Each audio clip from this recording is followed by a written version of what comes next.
Welcome to CLMD Connect. In support to the Comprehensive Region-Led Learning Continuity Plan (LCP). I teach. Integrating technology academic community, the household. Ensuring every learner is safe and protected anytime, anywhere. Anchored on Sulong Idokalidad. This is DepEd Regional Office 11, delivering quality education across Davao Region.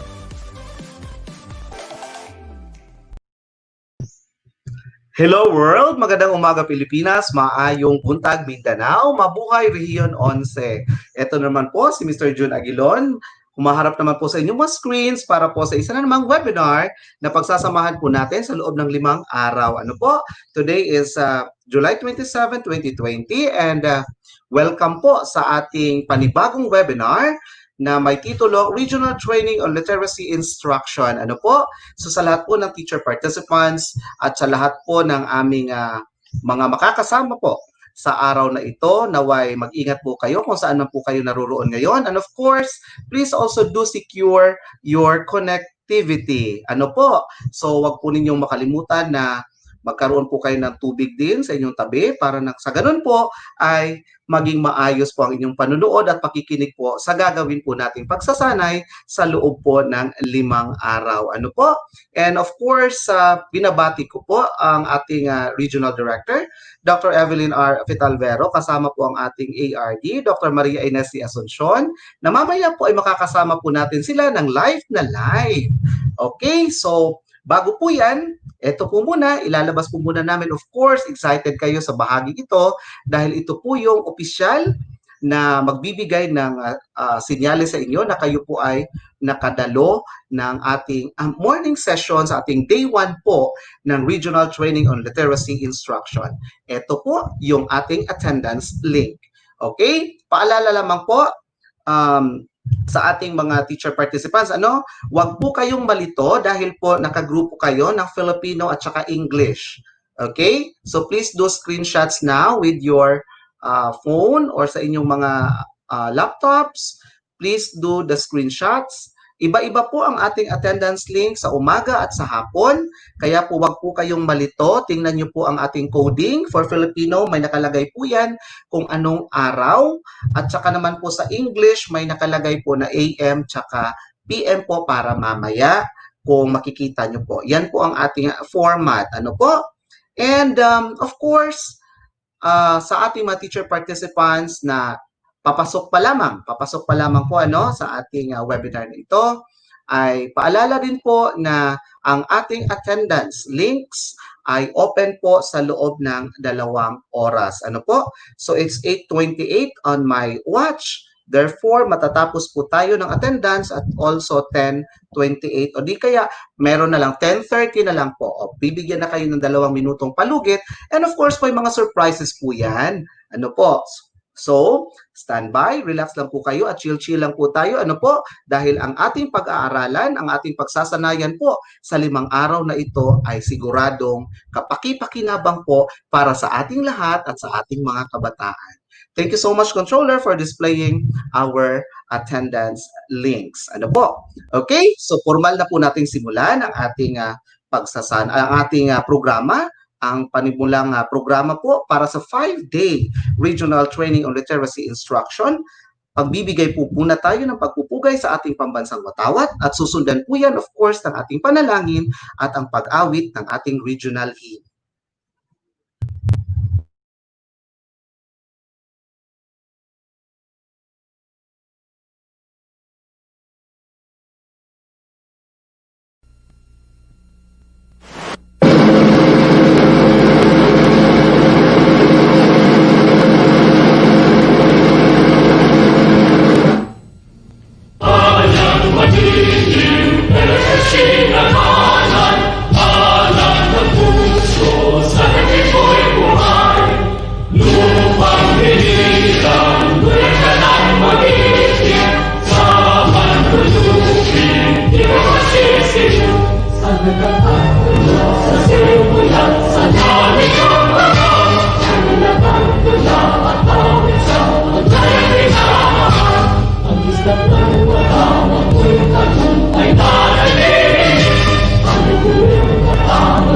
Ay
labing taas, Haring Agila na sudnong langgang, waling-waling haras sa kamulakan.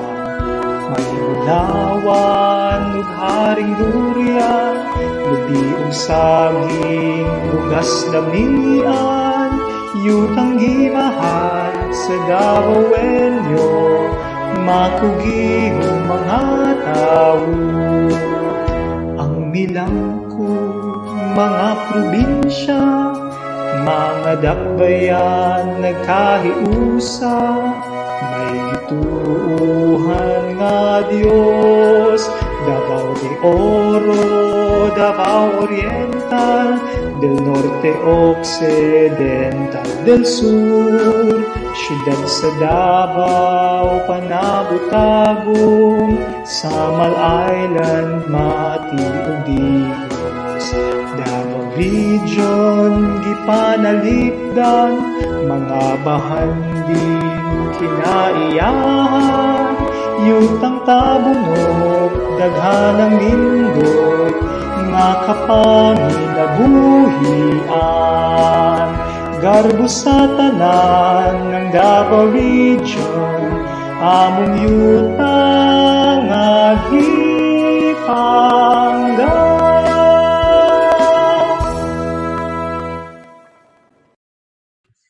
Once again, thank you so much for your participation for this first day of our webinar on regional training on literacy instruction. Ano po? For the record po, umabot na po tayo ng 5,760 viewers po as of the moment. Ayan, so dumarami pa po tayo. And of course, we are expecting about more than 24 or almost 24,000 viewers para po sa ating webinar na ito ngayon po, because ito po ay pang buong rehiyon at lahat po ng ating Filipino and English teachers from all levels ay partisipante po sa ganitong mga pagkakataon. Ano po? Of course, paalala lamang po sa lahat ng ating mga teacher participants, ano po, wag po kayong magkaroon ng kalituhan patungkol po sa mga links na binibigay po namin sa inyo on screen. Pakitingnan lamang po ninyo kung para saan po yung mga link na yan. Be careful po para po hindi kayo mawala o magkaroon po ng aberya sa pagpasok po sa mga links na yan. Ano po? Dahil ngayon po, ang ipa-flash naman namin on screen bago tayo magpatuloy sa formal na pagbibigay sa atin ng kung sino-sino nga ba ang makakasama natin sa webinar na ito, ay ipa-flash po namin sa inyong screen ang atin pong pretest. Ano po? So magkaiba po ang pretest link ng ating Filipino at saka sa English po. Ano? Okay? So ito pong unang ilalabas ko ay ang pretest link para po sa Filipino. Please do screenshots at saka wag po kayong makalimot muli na mag-attendance yung kanina na binigay din na link. Ano po?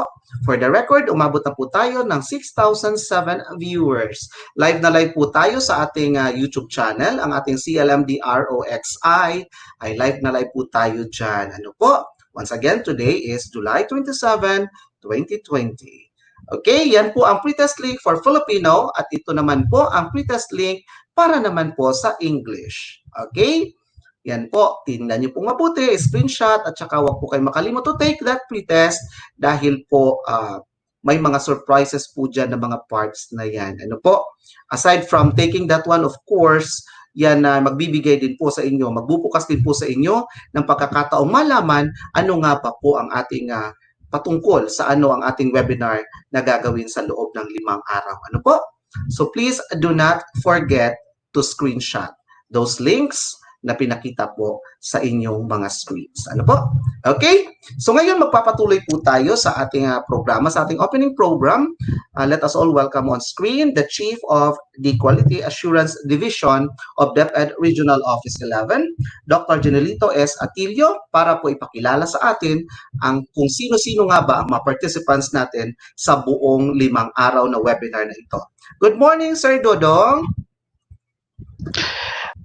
June, good morning everyone. Hello, good morning. Sir, kindly turn on your cam po para makita po kayo ng ating mga viewers. Ayun. Okay, good morning, June. Good morning po. Good Go ahead, morning. sir.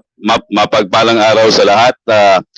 Ang ating pong mga officials at mga kasamahan sa webinar na ito ay ang mga sumusunod. This is for the regional training on literacy instruction o panregional na pagsasanay sa pagtuturong panliteracy. Of course, this will not be made possible without the approval and the blessing of the highest ranking DepEd authority of the region, our Regional Director, Dr. Evelyn R. Fitalvero, says so for. With her is our Assistant Regional Director, also very capable, the support and the partner of our Regional Director, Dr. Maria Ines C. Asuncion, CESO 5, Assistant Regional Director.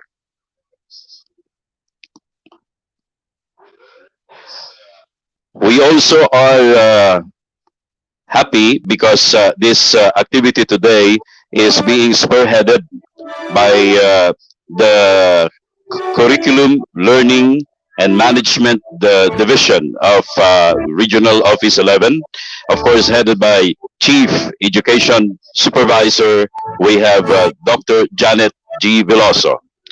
And in support are the chiefs of the functional divisions of Region 11. We have with us the chief of the Human Resource Development Division, Dr. Lorna F. Mapinugos. The chief of Education Support Services Division, Dr. Warlito Hua. The chief of Policy Planning and Research Division, Dr. Marilyn B. Madrazo.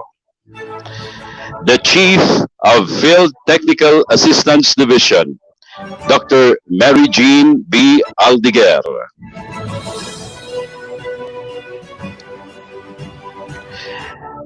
And of course, yours truly, the Chief of Quality Assurance Division, Janilito S. Atilio.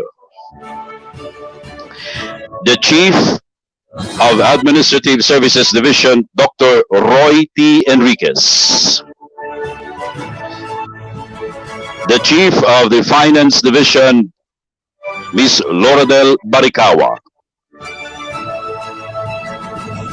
And in support also of this endeavor is our DepEd Region 11 Legal Unit, headed by Attorney Glenn Mark L. Bujungan. The Supervising Administrative Officer of the Administrative Services Division, Ms. Janice T. Gamalong. The following are our Regional Education Program Supervisors of the CLMD or the Curriculum Learning Management Division of DepEd RO 11 for kindergarten, Dr. Analiza Almazan. For the Alternative Learning System, Dr. Marizel S. Nangahid. For the EPP TLE TVL, Dr. Fidelina O. Huevas. For MTB and Multigrade, Dr. George N. Wong. For Mathematics, Dr. Renato N. Pakpakin.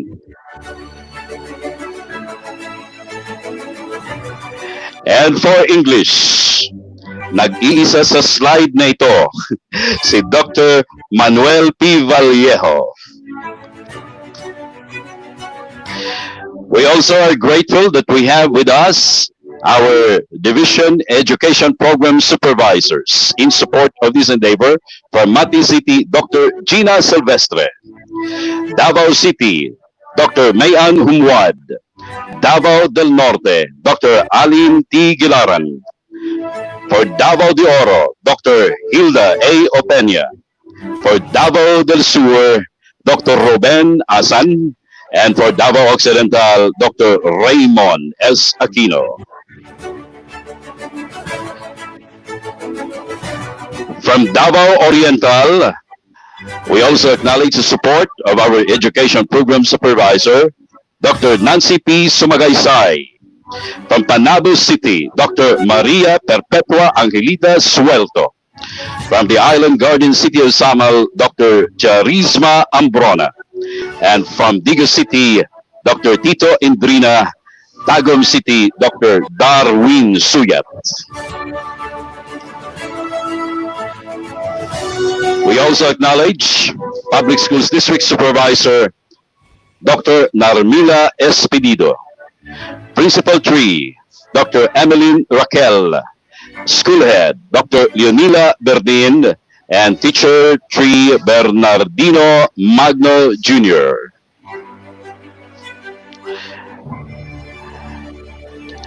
Our Regional Education Program Supervisor for English, Mary Jane M. Mejorada, Dr. Mejorada. Supervising Education Program Specialist, Bureau of Learning Delivery of DepEd Central Office, Mr. Gaudencio Luis N. Serrano. We also acknowledge our counterparts from Tagum City, Education Program Supervisor Christy Agodera, Davao del Norte, Marlene Publico, Davao de Oro, El de Cris Calzadora, Davao Occidental, Nelia Q. Madelo, Panabo City, Peter Mijares, and Davao City, Rene P. Sultan. From Davao del Sur, Education Program Supervisor Rita Relianos. From Digo City, Miss Joanne Niones. Island Garden City of Samal, Lourdes Manlapos. Mati City, Michelle Disonglo. And Davao Oriental, Geraldine Borgos. Thank you also to our partner in Tagum City, Master Teacher 2, Iris Christine A. Mejos, and Master Teacher 1 from Davao City, Rodeline Santos. And this endeavor will not be made possible without the support of our Schools Division Superintendents and Assistant Schools Division Superintendents. Let's start off with the Division of Davao City, headed by Schools Division Superintendent Dr. Reynaldo M. Giliena and Assistant Schools Division Superintendent Dr. Basilio P. Manaay Jr. and Emma A. Camporedondo. From the Division of Davao de Oro, Schools Division Superintendent Dr. Eufemia T. Gamutin and Assistant Schools Division Superintendent Dr. Febigay L. Rifamonte. From Davao del Norte, Schools Division Superintendent Dr. D. Silva and Assistant Schools Division Superintendent Romel Handayan. From the Division of Davao del Sur, Schools Division Superintendent Dr. Nelson C. Lopez and Assistant Schools Division Superintendent Dr. Marilyn V. Didoyo. From the Division of Davao Occidental, Schools Division Superintendent Dr. Lorenzo Mendoza and Assistant Schools Division Superintendent Jinky B. Ferman. From the Division of Davao Oriental, Dr. Reynaldo B. Milioreda and OIC Assistant Schools Division Superintendent Dr. Esther Jean Pelayo. From the Division of Digos City, Schools Division Superintendent Dr. Christy C. Epe and Assistant Schools Division Superintendent Dr. Melanie Estacio.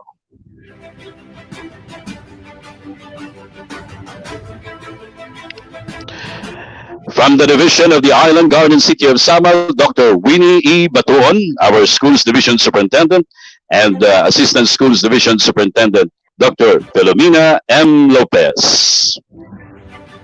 From the Division of the beautiful city of Mati, Schools Division Superintendent Dr. Aluna C. Oy, and Assistant Schools Division Superintendent Maria Genevieve T. Francisquete. From Panabo City Banana Magnates, Dr. Reynante A. Solitario, Schools Division Superintendent, and Assistant Schools Division Superintendent, Dr. Rebecca C. Sagot. From Tagum City, Schools Division Superintendent, Josephine L. Fadul, and Assistant Schools Division Superintendent, Christine Bagakay. We also would like to acknowledge the technical support of the following: Mr. Armando Oliva Aguilon Jr., our hosts, Ms. Marjorie Ann Hoverillo, Ms. Maureen Ava Aconia, Ms. Eugene M. Masangid, Mr. Pocholo Hernandez, Mr. Joshua Wong, Mr. Eugene Dorado, Ms. Chris Carmel A. Kimno, and Mr. Joselito Q. Edong.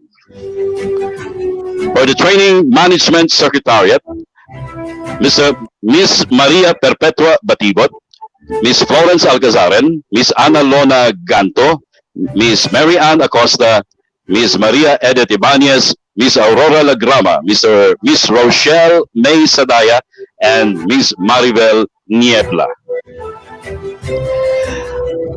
For the Quality Assurance Division, who will be conducting the Kwatame, our Education Program Supervisor and the focal person of the Kwatame, Dr. Brenda S. Bilonio.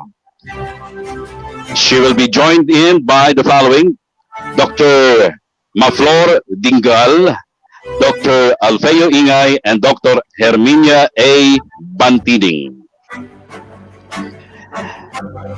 And ladies and gentlemen, we would like to thank from all of the 11 schools division offices of DepEd Region 11 the following: the CIB chiefs, all K-3 teacher participants, all grades 4 to 12 teacher participants handling English, all grade 4 to 12 teacher participants handling Filipino, all alternative learning system teachers, mobile teachers, all the DALSIs, all the SPED teachers, all the school heads, and all the division EPs, and all the PSDSS. And above all, we would like to acknowledge our strength and the one who is the purveyor of everything, even our life, our talents, and this opportunity to be of service to the public, our dear God Almighty, our Creator, as we submit all this endeavor to His hands today. Thank you all very, very much.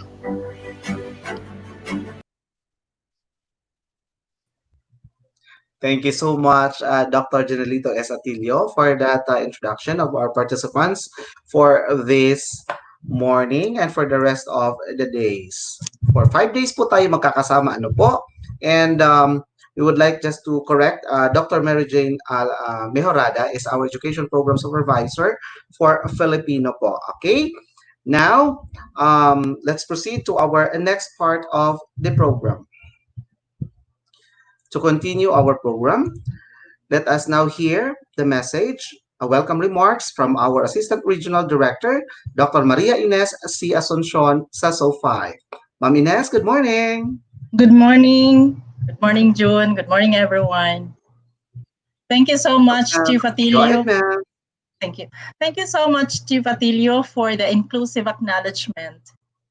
To our Regional Director, Dr. Evelyn Fitalvero, to all our schools division superintendents and assistant schools division superintendents, to Dr. Rose Villanesa from the central office with Mr. Luis Serrano, to our regional and division chiefs and unit heads, to all the regional and division supervisors, school heads, trainers, to our literacy teachers, to our regional ICTU team, and to our Toastmasters, Mr. June Aguilon, Lugin, and to everyone here present.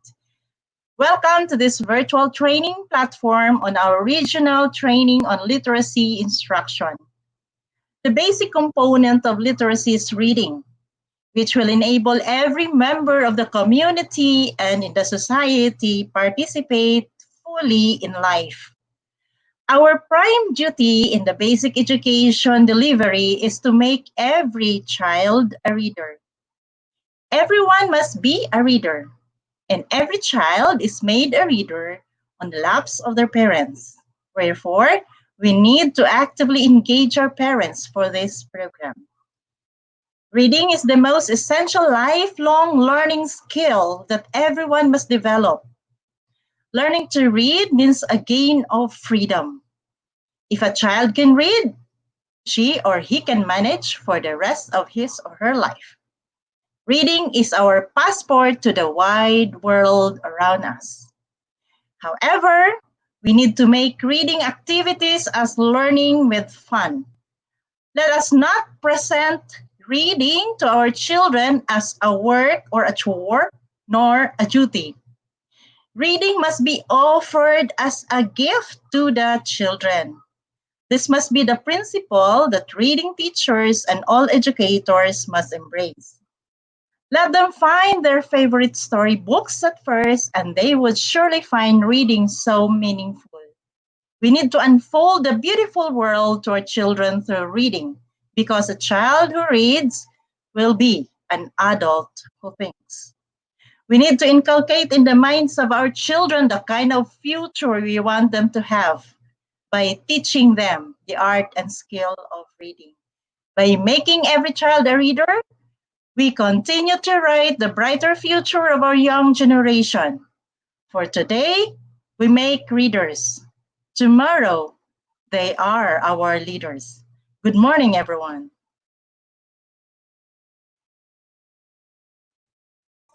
Thank you so much, Ma'am Ines. Maraming salamat po for that very warm welcome greetings to all our teacher participants and to all the other participants joining us within this webinar. Ano po? Thank you so much po. Okay, so ayan mga participants natin, for the record po, allow me to mention the number of viewers that we are having right now. Nakasama po ninyong lahat na nanonood po sa amin sa live na po sa ating YouTube channel. For the record, we have 7,439 na po na nanonood sa atin at sumusubaybay po sa webinar na ito. So maraming salamat po sa lahat ng teacher participants at sa lahat po ng mga CID chiefs, sa lahat ng mga PSDSS, sa lahat ng EPSES sa buong Region 11, kasama po of course ang ating Schools Division Superintendents and Assistant Schools Division Superintendents. Okay po? Sa pagpapatuloy ngayon ng ating programa, sa ating opening program, of course, we are very lucky once again dahil po nung nakaraang RTOT natin, di ba? Marami tayong nakakasama mula po talaga sa Tanggapan Sentral ng Kagawaran ng Edukasyon. Ngayon po, meron naman po tayong panibagong bisita, and to formally introduce our special guest for this morning, let me call on screen our CLMD Chief, Dr. Janet G. Veloso. Ma'am Jan, good morning.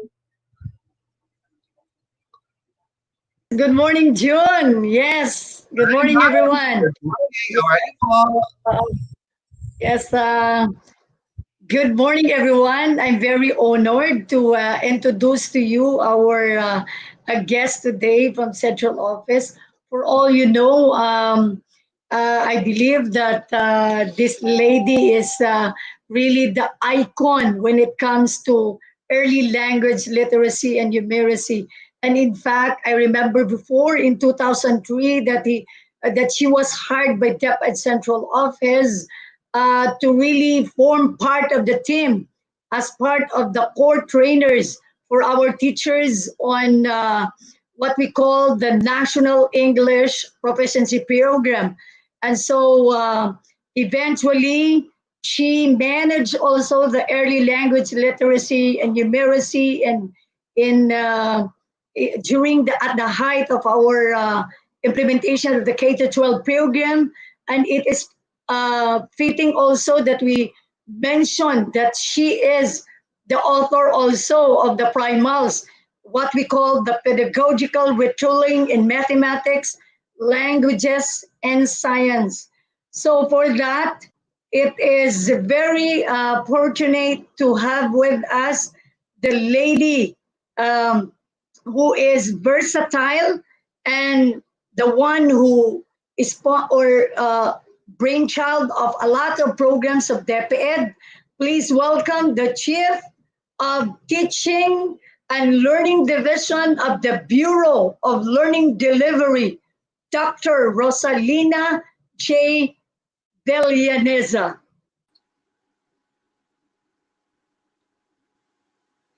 Thank Yes, you, hello, Ron. Jeanette. Good Good morning. morning. It is really a privilege to be with this group, and I know that this is a live stream, so we will be listened by the different teachers all over Region 11. So thank you for the opportunity.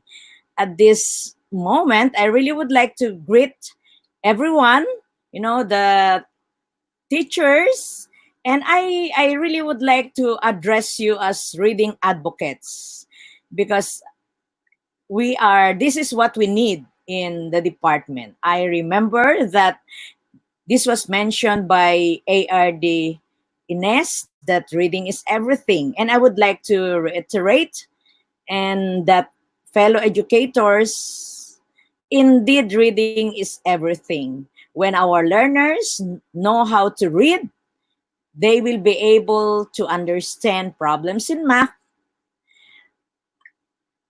concepts in science, and all the rest of the learning areas.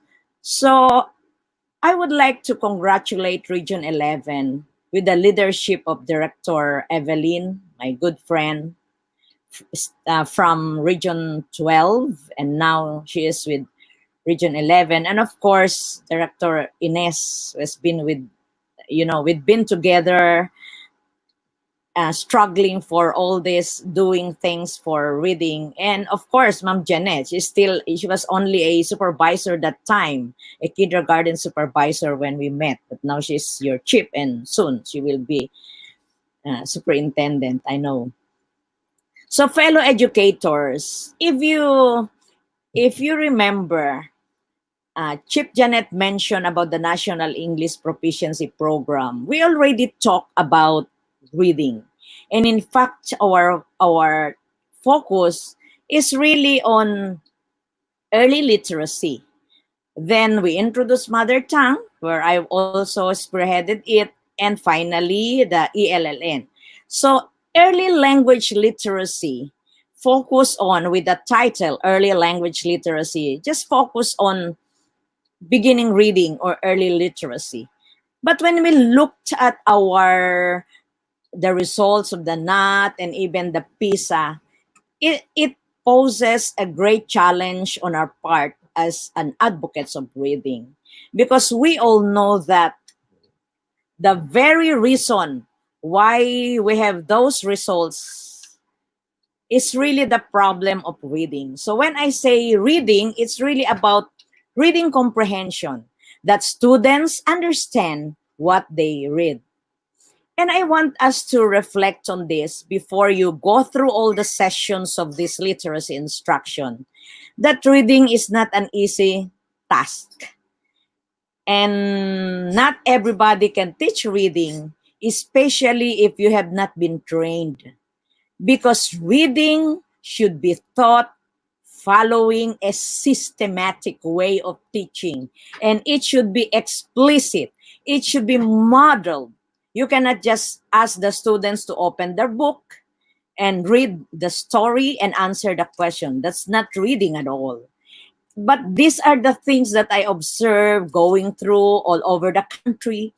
And so when USEC dads asked us to conceptualize a program, The Birth of Bawat Bata Bumabasa, and to address quality of education where reading is really the foundational skills, we conceptualize literacy instruction. This is an offshoot emerged between early language literacy, and National English Proficiency Program to include literacy in Filipino. So in the ELLN, we talk about beginning reading.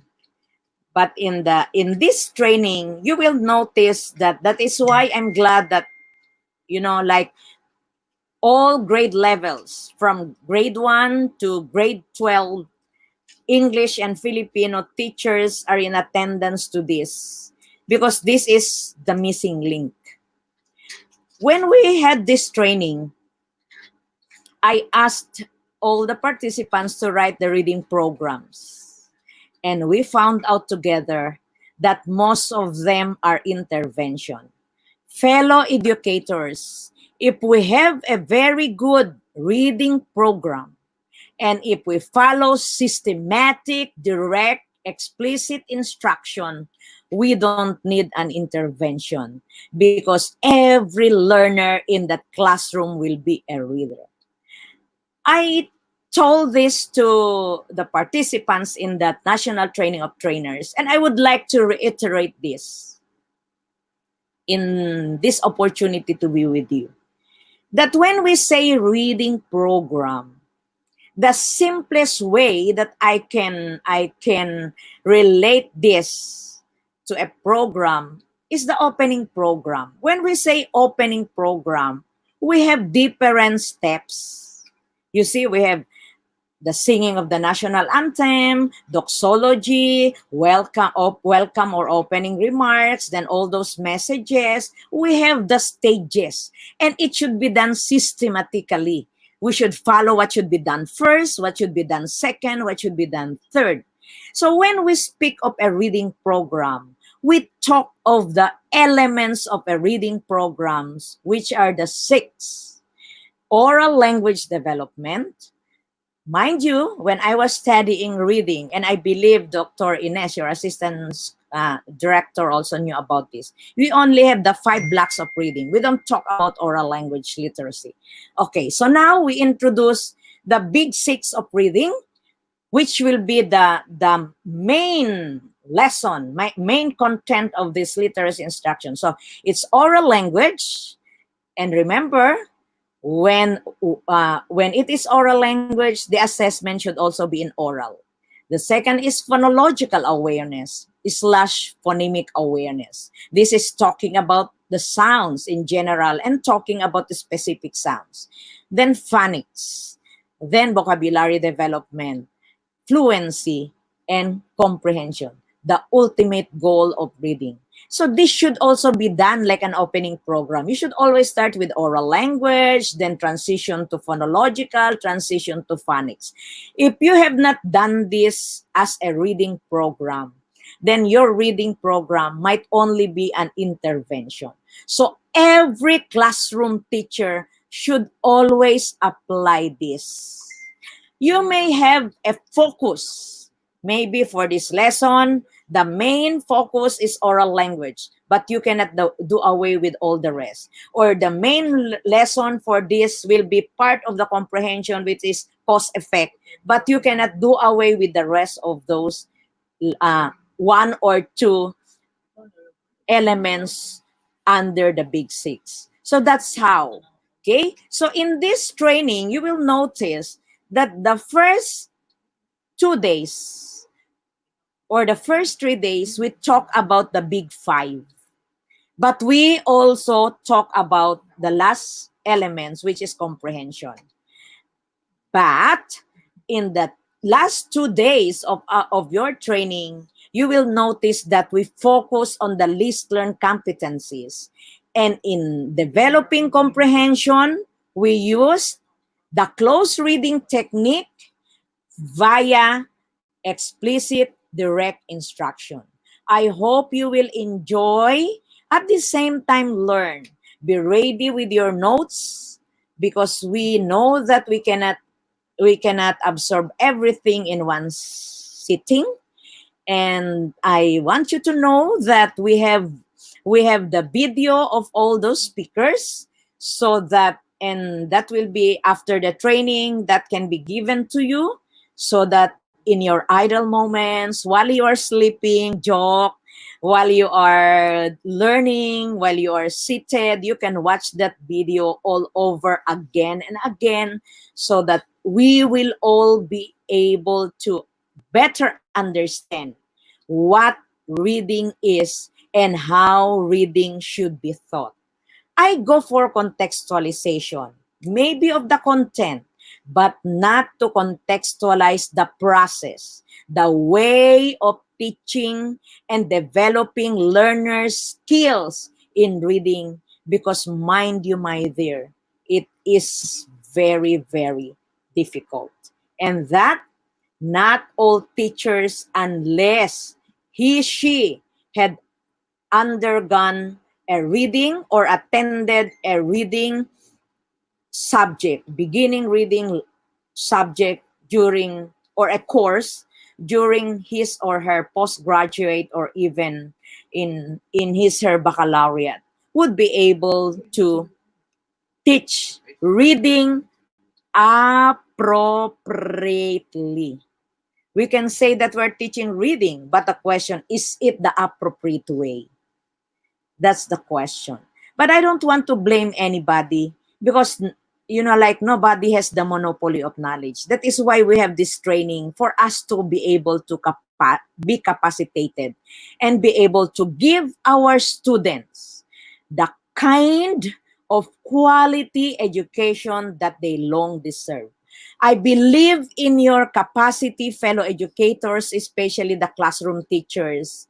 I love your energy. I love your commitment. But let us remember that we cannot give what we do not have.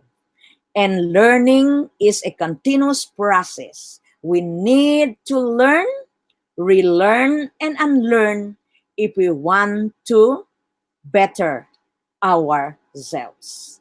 I remember a very good speaker in that uh, financial literacy.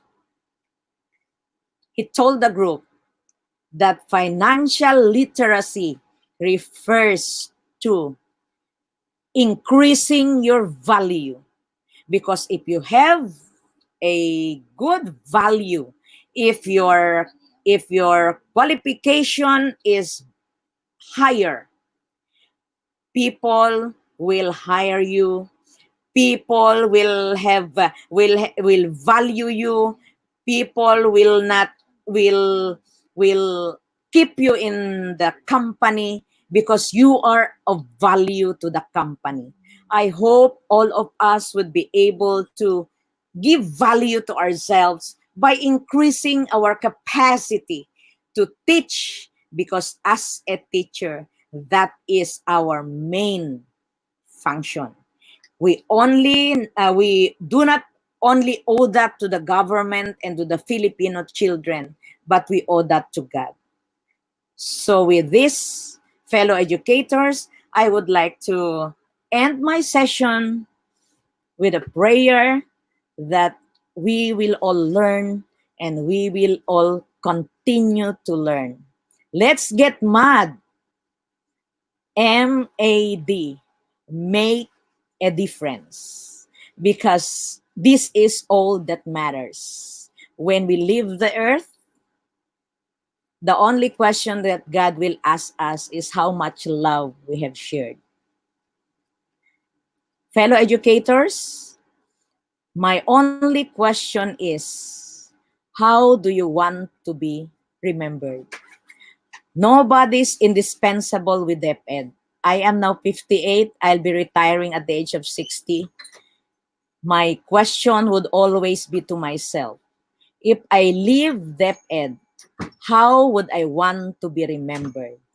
The answer is yours. Thank you. Be inspired and be motivated. Give your best, and all the best will come back to you. Good morning, everyone.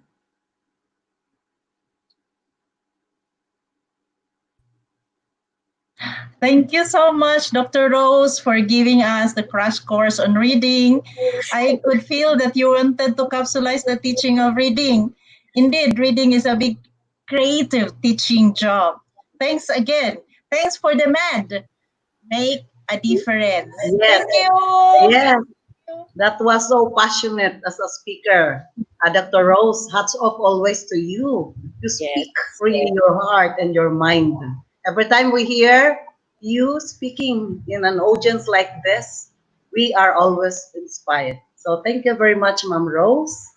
Thank you. Especially that it is the first day of our 5-day webinar on ELLN. So thank you, Janet. You have chosen the best among the rest.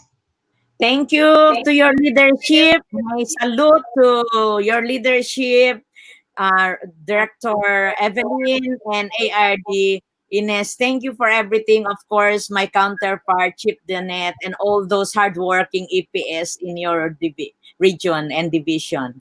My salute. Thank you, everyone. And Thank again, you. good morning. Thank you. Thank you. Bye-bye.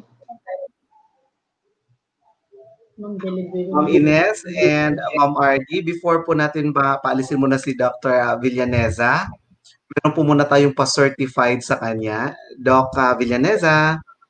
Yes po. Yes, Ma'am, Delianeza. kasi Delianeza. kasi po ma'am, hindi po namin kayo maabot ng personal, pero po sana ito pong gagawin naming pagpapakita po ng aming courtesy po sa inyo, ng aming hospitality ay magustuhan niyo po kahit na po napakaikling segundo lamang po ng presentation na ito. Controller, go ahead.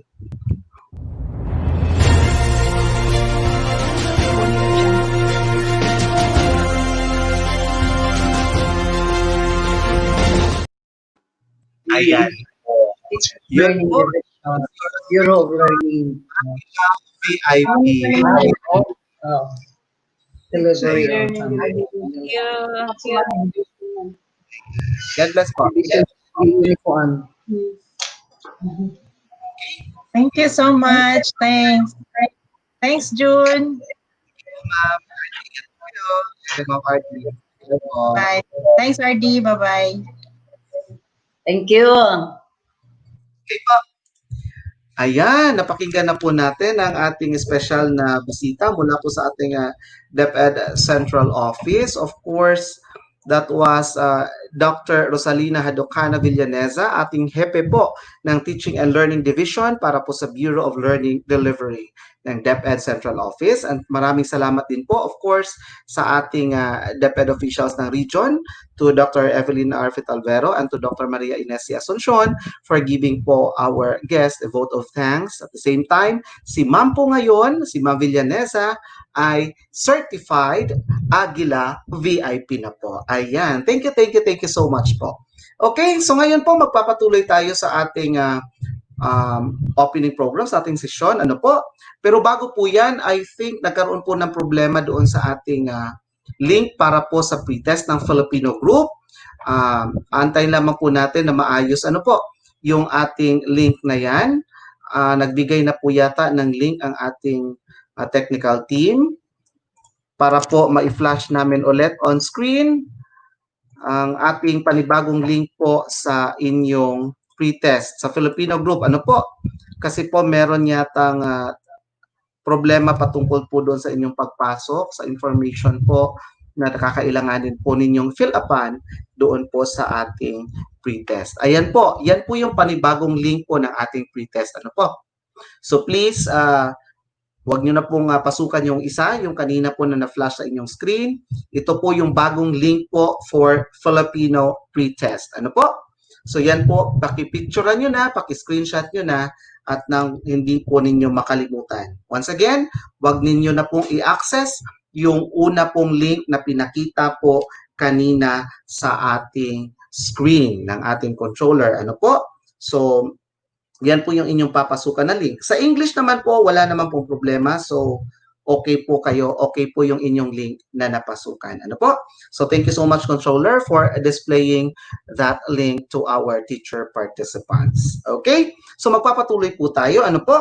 Ngayon po, ibabalik po naman natin again, of course, on screen, ang ating mahal na pangrehiyong direktor, Dr. Evelyn R. Fitalvero, para po sa kanyang inspirational message para po sa ating lahat. Once again, good morning po, Ma'am Evelyn. Good morning din, June, at sa lahat. Si June naman ang aming, basta CLMD, favorite host natin si June. Pinaka-favorite po. Salamat always.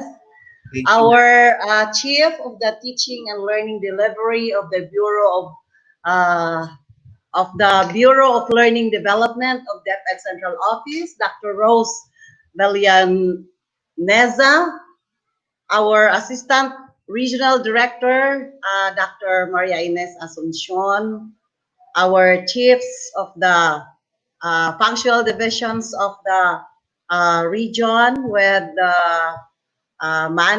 total manager of this 5-day webinar, Chief Janet Veloso, of course, our schools division superintendents and their assistants, the chiefs of the CIDs and of the 11 schools division. Let me greet and congratulate at the same time our regional management team together with our technical working group for coming up with this regional training on literacy instruction. You must have prepared so much for this. But before going to my message any further, I just would like to inform our very good friend, Dr. Villaneza, that DepEd Region 11, part of the preparation amid this new normal, is the 8-week reading program of the 11 schools divisions of the whole region, because we put always premium on reading and early language and numeracy. We cannot jump off to other areas of learning without developing ELLN. So let me also greet our participants composed of our division education program supervisors and of course our regional supervisors, of course, in charge of English and Filipino, our house division focal persons, our kindergarten to grade 3 teachers, our grades 4 to 12 teachers handling English and Filipino, and all our house teachers, the mobile and DALSIS. Wow, I am delighted to see all of you, although I cannot see you personally this moment, but knowing that you are all there, as June has reported, we are already over 7,000 viewers. It gives me positive vibes today as we open the week. Thank you for accepting the challenges in this pandemic. I know all of us, especially our teachers and supervisors, our school heads, are all adjusting as all of us do. But let us take these challenges as a thrilling ride. Can you imagine yourself riding a roller coaster? The ride is so extremely thrilling and exhilarating that whenever you encounter steep slopes and tight turns, you feel like stopping the roller coaster. But when you reach the end of the trail, you feel so brave and accomplished. This is where we are now. We are into that roller coaster ride.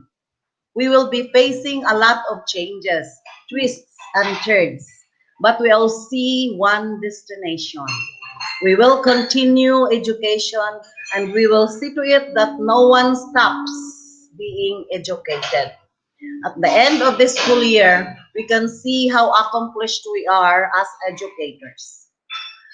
Let me share 3 ideas that could probably inspire us to do more.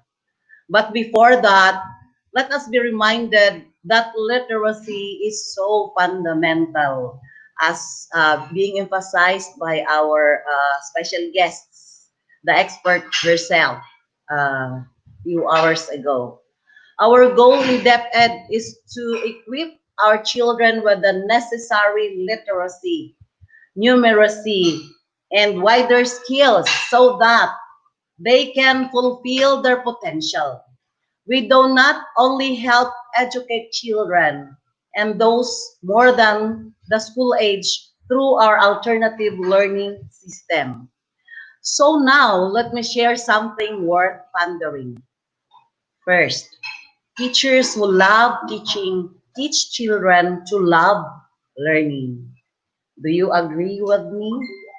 Even if I cannot hear your answers, I know you do.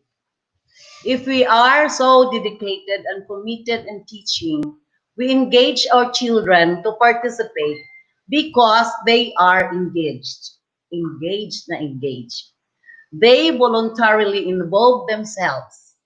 We do not force them, but we make them love learning. We make them love what we do for them. What we teach them in turn, they apply what they have learned. This is not only true with children, this applies to grown-ups and older people too.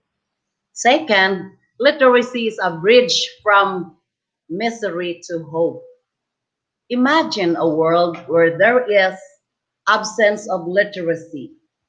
Imagine a world where people do not communicate simply because they do not understand each other. It is like imagining the unimaginable. Literacy is so important that it bridges the gap between ignorance and awareness, violence and peace, hatred and love. Literacy is the beginning of something beautiful in one's journey in life.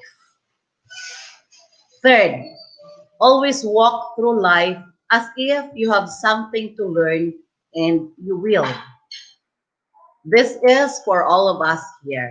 Let us open our minds to learn, for learning never stops, with or without pandemic. Never be afraid to learn something. Let us allow opportunities in our life. This training is in fact an opportunity. We grow as educators. We grow as a person. Remember what Albert Einstein said?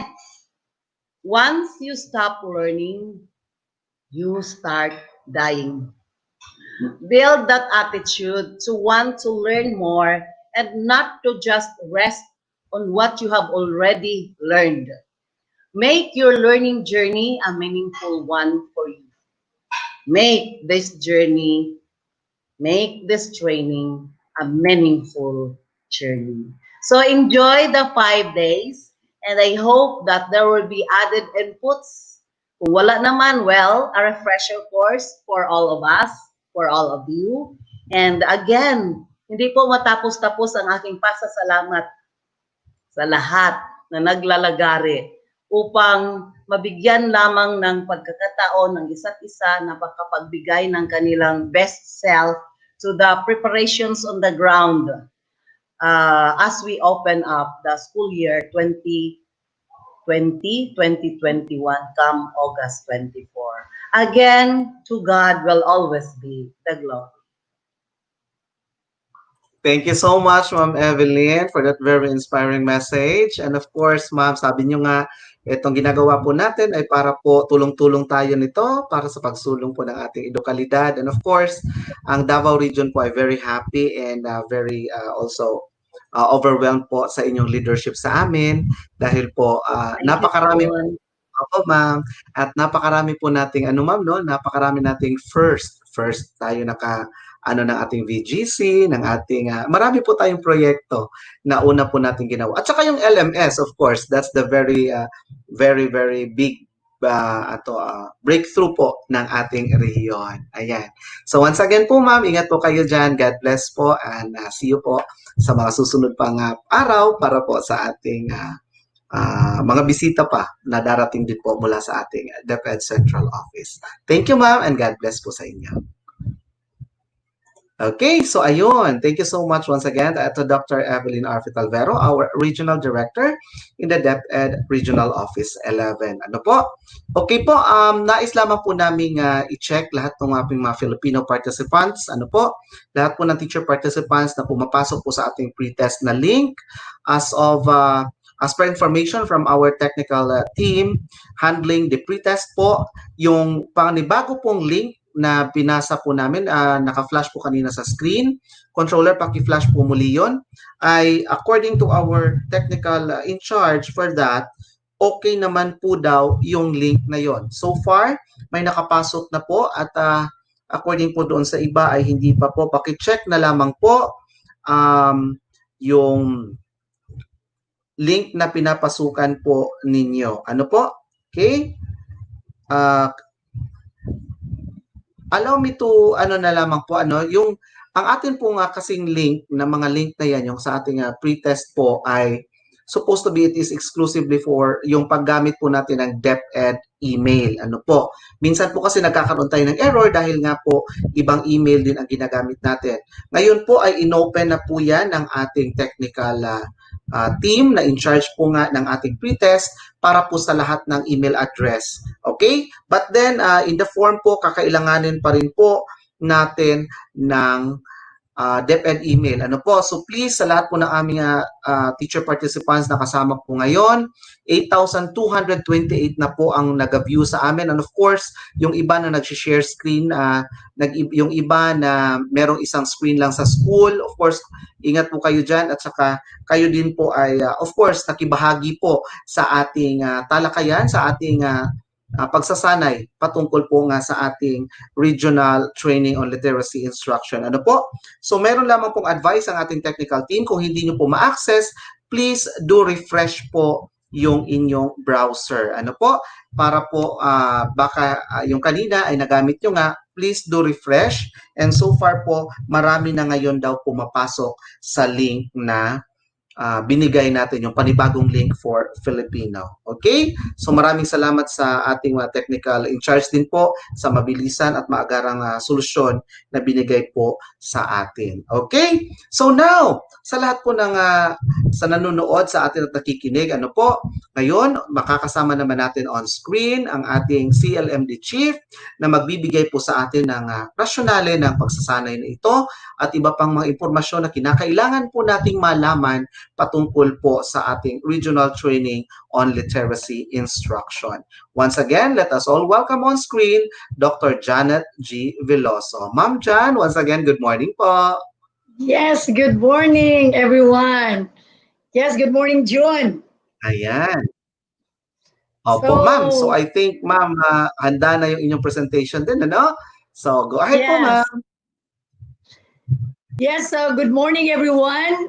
Today, this is our first day for the regional training on literacy instruction. For all you know, we shall be giving you the rationale of why we are coming up with this kind of training.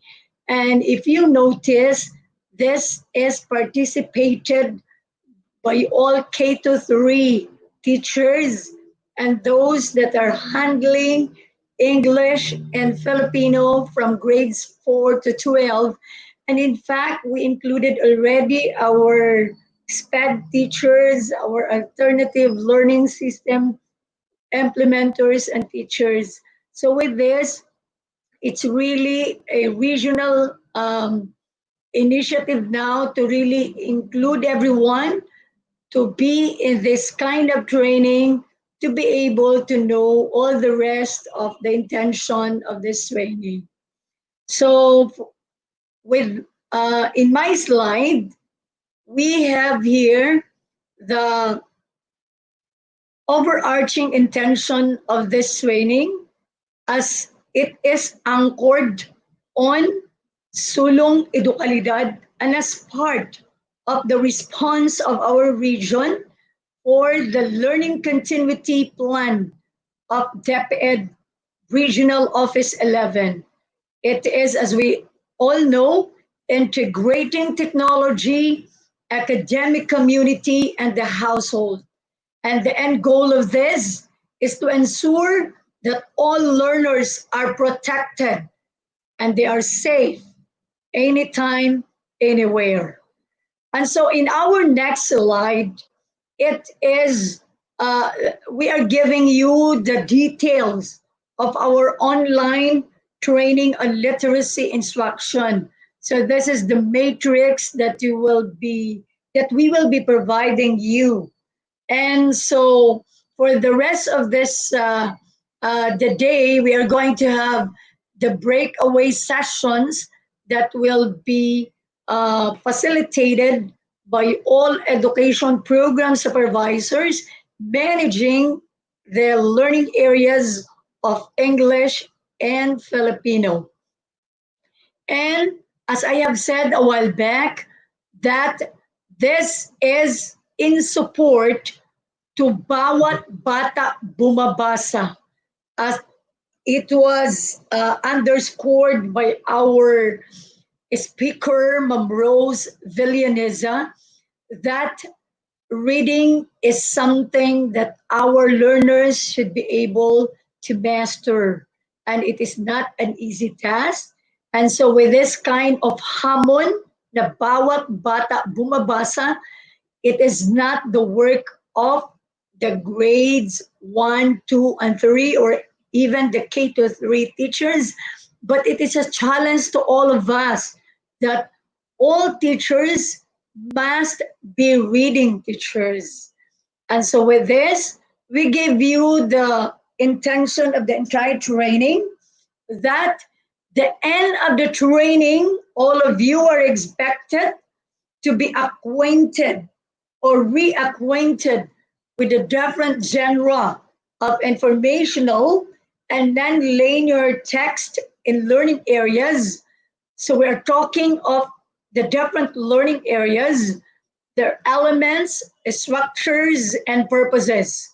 Another is to craft content-based materials for supplementing effective literacy instruction. Organize and plan for national level training for teachers and instructional leaders by developing, trying out, or developing or trying out or revising and finalizing learning action cell resource materials, and enhance content knowledge and understanding and pedagogical skills on literacy development and learning areas, and develop an organized and feasible action plan for regional training. And this is what we are doing now. And probably we are looking forward in your respective learning action cell in your respective school-based training. And that would be possibly monthly, on a monthly basis, or a weekly basis engagement. And instill a strong commitment and advocacy towards literacy. And so with that, I hope that with the complete package of the training that you will have, all of us will be able to enjoy the day or the 5-day training, and at the same time, journey on your way as our reading teacher in your respective schools and your respective virtual, or maybe come a time that you are going to have the face-to-face learning instruction. So with that, God bless to Davao region and mabuhay for our regional training and literacy instruction. Wow, thank you so much, Ma'am Janet, for that overview of our training and of course the rationale of why we are conducting this training. Ayun po, napansin na sabi nyo nga po, yung ating 3 Bs, yun po ang mahalaga, yung bawat bata bumabasa. And with that, Ma'am Janet, ito po, advice namin sa lahat ng ating mga teacher participants. Ano po? Pag nais nyo pong magmensahe o mag-post, please po, kung meron kayong nais ipaabot, do not forget to use these hashtags. Ano po? Yan. Hashtag Bayanihan Rehiyon 11 and hashtag Bawat Basa Bumabasa R11. Ayan po. So, pwede nyo pong gamitin yung mga hashtags na yan. At kami naman po ay babalik-balikan namin yan, babasahin kasi po automatic naman namin po makikita kung sino po yung nagko-comment gamit yung mga hashtags na yan. Ano po? So, yan, Ma'am Janet, ang isa natin na nakikipag-interact din tayo, Ma'am Jan, sa ating mga teacher participants. So, once again, do not forget to use those hashtags Bayanihan Rehiyon 11, hashtag Bawat Bata Bumabasa R11. Ayan po. So Ma'am Jan, meron pa tayong ipapakita po sa kanilang video. Ano po? This is an interactive video of our training matrix. And of course, it will be followed by the reminders of house rules on this 5-day webinar. Ano po? Okay? Ma'am Jan, nais ko lamang din pong ipaalala sa ating teacher participants, sa lahat ng ating mga nanonood, Ma'am Jan, at sumusubaybay. We are posting also the links po ng pre-test, ng attendance, dyan po mismo sa live comments po sa inyong YouTube. So pwede nyo po yan siyang balik-balikan at every now and then po hanggat may oras pa ay ipopost din po namin yung mga links para po yung mga bagong pasok, yung bago pa nakaano ay ma-access nyo din, ma-click nyo din po yun agad. Gayon pa man, kung hindi po kayo nakapagtala agad, ay mamaya po ibibigay naman po namin paulit-ulit hanggang nga po open po ang ating attendance at pre-test. Ayan, so Ma'am Jan, once again, thank you so much at panoorin po natin Ma'am Jan itong interactive video Yes. na ibibigay sa atin ng ating controller. Controller, ready?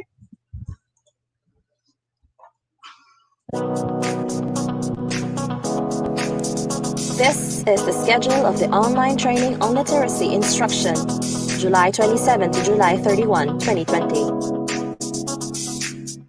Day 1, July 27, Plenary Session 1, The Nature of Reading by Dr. Manuel P. Vallejo. Breakaway Session 2, English, Building Communicative Competence through Oral Language Instruction by Dr. Nancy P. Sumagaysay. Filipino, pagtuturo ng pasalitang wika tungo sa pagbilang ng komunikatibong kakayahan by Dr. Mary Jane M. Mejorada. Breakaway Session 3, English, Raising Learners' Phonological Awareness as Foundational Skill to Decoding by Dr. Darwin F. Suya. Filipino, Pamalayang Fonolohikal, Pundasyon sa Panimulang Pagbasa by Dr. Rene P. Sultan. Day 2, July 28. Plenary Session 2, Reading Implementation and Intervention by Dr. Annalisa A. Almazan. Breakaway Session 4, English, Teaching Phonics and Word Recognition for Successful Decoding Skills by Gina G. Silvestre. Filipino, Paglinang sa Tatas, Tungo sa Malayang Pagbasa by Michelle S. Disonglo. Breakaway Session 5, English, Direct Fluency Instruction for Developing Independent Readers by Jesusa L. Angrona. Filipino, Epektibong Estruktura ng Salita at Pagpapakahulugan by Nelia K. Madelo. Breakaway Session 6, English, Employing Vocabulary Instruction for Effective Word Structure and Meaning Recognition by Leonila A. Berdin. Filipino, Pagtuturo ng Pagbasa ng May Pag-unawa by Iris Christine Lejos. Breakaway Session 7, English, Can You Read Between the Lines? Making Inferences and Predicting Outcomes by Dr. Alan T. Gilaran. Filipino, Pamimili ng angkop na teksto sa pagbasa by Marlene A. Tubico. Day 3, July 29. Plenary Session 3, Teaching Modalities in ALS or ELS by Dr. Maricel S. Langahi. Breakaway Session 8, English, Hunting for the Nitty-Gritty, Noting Significant Details and Textual Evidences through Close Reading by Darnella Espirido. Filipino, Pagtuturo ng Paghihinuha by Christy S. Aguilera. Breakaway Session 9, English, What Feeling Lies Within, Inferring General Mood and Tone of the Selection by Maria Angelita Perpetua G. Suelto. Filipino, Pagtuturo ng Pagtukoy sa Pangunahing Ideya by Rita Rellanos. Breakaway Session 10, English, Are You Linked? Determining Cause and Effect Relationship by Raymond S. Aquino. Filipino, Pagtuturo ng Pagtukoy ng Detalye ng Teksto by Peter I. Mijares. Breakaway Session 11, English, What's the Big Picture? Getting the Main Idea or Theme of the Selection by Dr. Tito M. Andrina. Filipino, Pagtuturo sa Pagtukoy ng Tono at Damdamin ng Teksto by Dr. Elvis Calvadora. Day 4, July 30. Breakaway Session 11, English, Make It in Order, The What and How of Sequencing of Events by Bernardino Magno Jr. Filipino, Pagtuturo ng Pagtukoy ng Sanhin at Bunga by Geraldine P. Burgos. Breakaway Session 13. English. Is it fact or bluff? Distinguishing facts from opinions by Emeline Raquel. Filipino. Pagtuturo ng pagsusunod-sunod ng mga pangyayari by Joanne Yones. Breakaway Session 14. English. Figure it out. Drawing conclusions and making generalizations after selection by Dr. Hilda A. Opeña. Filipino. Pagtuturo ng pagtukoy ng katotohanan at opinyon by Lourdes Manlacus. Breakaway Session 15. English. The Art of Pronunciation by Dr. Manuel P. Vallejo. Filipino. Pagtuturo ng pagwawakas at pagbubuod by Rodeline Santos. Day 5, July 31. Breakaway Session 15. Presentation of Division Action Plans on LAC or LAC in English and Filipino.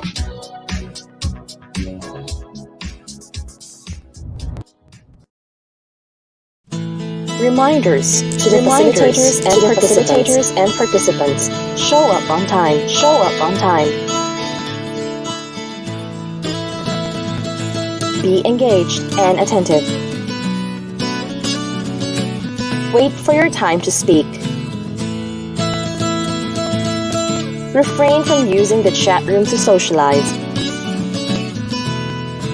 Questions will be entertained after all the speakers have presented.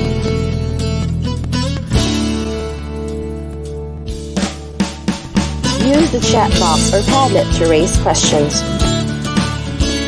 The training materials and certificates of attendance and participation will be provided to those who have completed the pre-test and post-test, activity outputs, daily evaluation, and end of training evaluation, and have registered their complete daily attendance.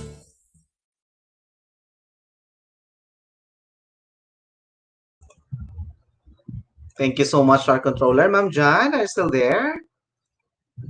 Hello, Ma'am Jan. Yun! Ayan. Yes! Yes po, Ma'am Jan. Ayan, napaka-interactive na po ng ating presentation ng ating mga lessons. Yes! Mm-mm. O topics or sessions natin, Ma'am Jan, ano? Ma'am Jan, meron lang ako, baka may magtaka. Kasi may nakalagay doon sa ating house rules, wait for your time to speak. Baka may magtanong, paano po ba kami makakapagsalita sa inyo? Ito po, of course, para maayos po ang ating pagbibigay po ng interaction, ano po, kasi nga po nakikita lang tayo ng virtual, hindi naman po namin kayong nakikita ng physical. Ganito po yung pagkakaayos ng ating interaction, ano po. Paalala po ito ha, meron po tayong Padlet. Tandaan po nyo yung word ha, yung Padlet po, exclusive yan, na gagamitin nyo lamang po pag merong link para po sa inyong mga katanungan sa specific po na mga sessions. Ano po? So lalagyan nyo po yun ng session number, kung kaninong session nyo itatanong, yung katanungan yun. Katanungan lamang po, ano? Katanungan lamang po. Sir, nais naming bumati, baka maganon sila, Ma'am Jan. Nais nilang bumati. Pwede po kayong bumati. Gamit po yung ating live comment box dyan po sa YouTube. Ano po? Pero para po hindi magdamdam ang lahat, yung mga pabating yan ay maaari lamang po naming i-flash kung yun pong meron tayong panahon o oras pa para mabati po yung nais ninyong batiin. Yung mga shout out kumbaga, di ba Ma'am Jan? Kasi po Ma'am Jan, punong-puno nga po tayo ng ating mga topics. Kung napansin po nila, ilan nga po yun, Ma'am Jan? 15? Tama po ba? 15 topics po. Yes. Oo. 15 topics po sa for Filipino and English. Ayan. So Ma'am Jan, as of the moment po, kung nakikita ko sa aking screen, sa loob po lamang ng 1 oras at 22 minuto na tayo ay naka-live, meron na po tayong umabot na 8,375 viewers.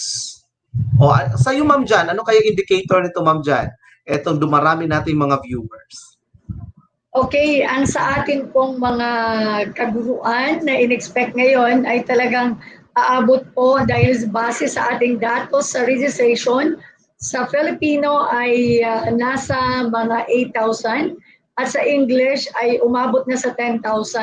So June, baka aabot pa tayo ng 20,000 for that. Kaya sa lahat po na hindi pa nakapasok, kayo na po ay aming inibitahan dahil ito po ay ating basihan din sa ating Certificate of Attendance and Certificate of Participation. Yes. Ayun. Opo, thank you so much, Ma'am Jan. And of course, meron pa rin po, hindi po nawawala yung ating mga pa-surprise. Meron pa rin yan. So, abangan nyo po kung ano-anong mga pa-surprise na yan. Of course, yun lang naman po ang pwede naming magawa, no, na kasi nga po, virtual tayo, ma'am, di ba? So, hindi po talaga tayo nagkakaroon ng face-to-face na interaction ngayon kasi po dahil sa pandemya nga pong lumalaganap, pero gayon pa man ay ginagawan po natin ng paraan sa abot ng ating makakaya kung paano naman po natin i-reinforce yung mga pag-participate ng ating mga teacher participants. Ayan. Okay, so Ma'am Jan, salamat po sa pagsama sa akin on screen and thank you so much also for sa inyong binigay po na pagpapaliwanag patungkol po sa ating training na ito. So ingat po kayo dyan, Ma'am Jan, at saka po God bless and see you later po. Thank you po. Ayan, okay, magpapatuloy na po tayo ngayon sa ating session. Ano po? Excited na po sana ang lahat or I think talagang excited na kayo. Of course, itong 8,388 on my count ay siguradong gustong-gusto ng masimulan ang unang sesyon ng ating training na ito. Ito po lamang, nais lamang po naming ipaalam sa lahat ng ating nanunood sa atin, yung nagpa-participate po, ano? Ito po ha, wag po kayong magkaroon ng kalituhan patungkol po sa mga links. Marami po tayong links na ilalabas, igagamitin. Iba po yung link ng mga outputs na nais pong hingin sa atin ng ating mga facilitators. So wag po kayong malito, ano po, talagang umantabay po kayo sa ating sa inyong mga screens, sa amin po para from time to time ay ma-update po kayo patungkol sa mga links na inilalabas ng ating controller. Ano po? And of course, reminder lang din po na pwede nyo pong i-share ano po kung sa inyong mga kasama yung mga links na yan. Pero ito po, ano po, basahin pong mabuti kung saan po kayo pumapasok na link kasi po baka magkaroon nga po ng ng problema at hindi po talaga kayo makapasok doon sa original na dapat ninyong pasukan na link. So, ayan po. Please be careful. Just read carefully the tawag nito, yung link po ninyo na makikita kung sa English po ba yan, sa Filipino, kasi po ginawan po yan ng paraan ng technical team na talagang may distinction po sa dalawang learning area. Ano po? Okay, and I know you are very now excited for our first session. Ito na po, formal na po nating binubuksan ang ating pagsasanay sa Regional Training on Literacy Instruction sa mga topics po. Ayan. Kanina nagkaroon na tayo ng opening program and this time, let us all welcome on screen our first speaker, our first facilitator, a very good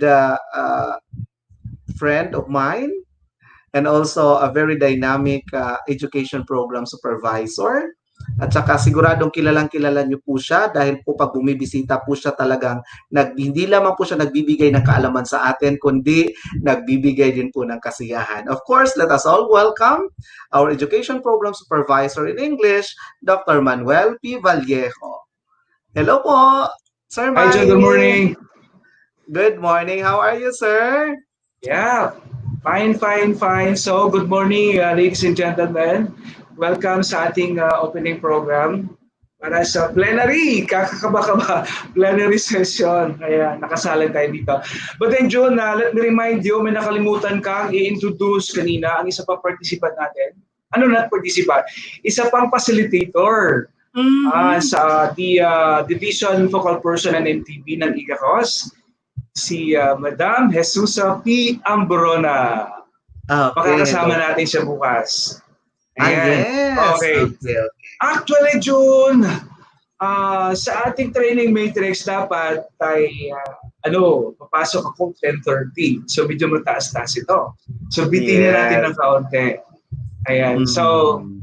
at this point in time, because of the problem of connectivity, yon, ang nangyayari is yung mga ibang presentations natin ay recorded, yan, para may iwasan ng aberya. But then at this point in time, so at least nagpakita ko in person before I'll give you my recorded video. And then we would like to explain to them that our roles, no, kasama ko mga facilitators, are just to facilitate because our main video resource speakers are coming from central office. Ayan. So yung nauna kanina, nagbigyan ng message, si Ma'am Rose, yun ang aking kasama sa session na ito. And June, bitin natin ng kaunti. Okay, hindi pa Yes. 10:30. Ayan, so I am super glad because the participants are turning, dumarami. Yes Are po, sir. turning, are increasing. Yeah. Yes, sir. Yeah. So yung nakapag-register actually sa English, ano na yun, 10,000 plus last the other day. Ewan ko sa ngayon, John, umabot na ng Sa counting po ngayon sa ating sa on my screen, nakikita ko 8,461 na po tayo. Okay, not bad, not bad. Ganun naman din kasi pag opening. Kaya ang uban nag-travel pa, no? Wala pa nag-abot sila hang travel Yes. venue, kanang training venue. Joke lang, Yes. joke lang. Okay, so before anything else, John, I would like to greet pasalamat tayo kay Chief Roselina G. Villanesa of Teaching and Learning Division of BLD. Ma'am Rose, Yes, thank you so much. Despite of her hectic schedule, talagang pinagbigyan ta ni Ma'am Rose. Of course, our Regional Director, Dr. Evelyn R. Fitalvero, CESO 4. And then Dr. Maria Ines C. Asuncion, CESO 5, our Assistant Regional Director. To Dr. Janet G. Velosa, our Ship Captain, CESA, our CLMD Chief. And then all chiefs of the regional functional divisions, lahat ng regional and division Fs ng buong Region 11. At sa ating mga training facilitators na makakasama natin within the 5 duration of this training ng English at Filipino. And then of course, sa lahat ng ating mga teacher participants, maraming salamat. Sana may matutunan kayo. This is actually a combination of English, Filipino, isasalit pa natin ang MTB. Yes, sir, nais kong sir, yung iyong fireworks ba 'yon? Kasi every time na yun talagang isang signature mo, sir. So the signature aside from signature post is fireworks. Ayan, yes. So 5, 4, 3, 2, 1. Psh, ayan.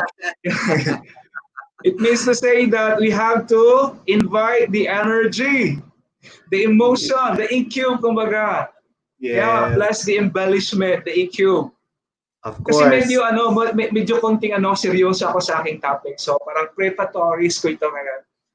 Okay, Jun? Yes, sir. Your presentation is now ready. Pero, are you ready? Are you ready? Are we ready? Okay. Ready ka na, sir. Sigurado po yan. Ayan. So, go ahead, sir. Ayan. So, ladies and gentlemen, I am now starting.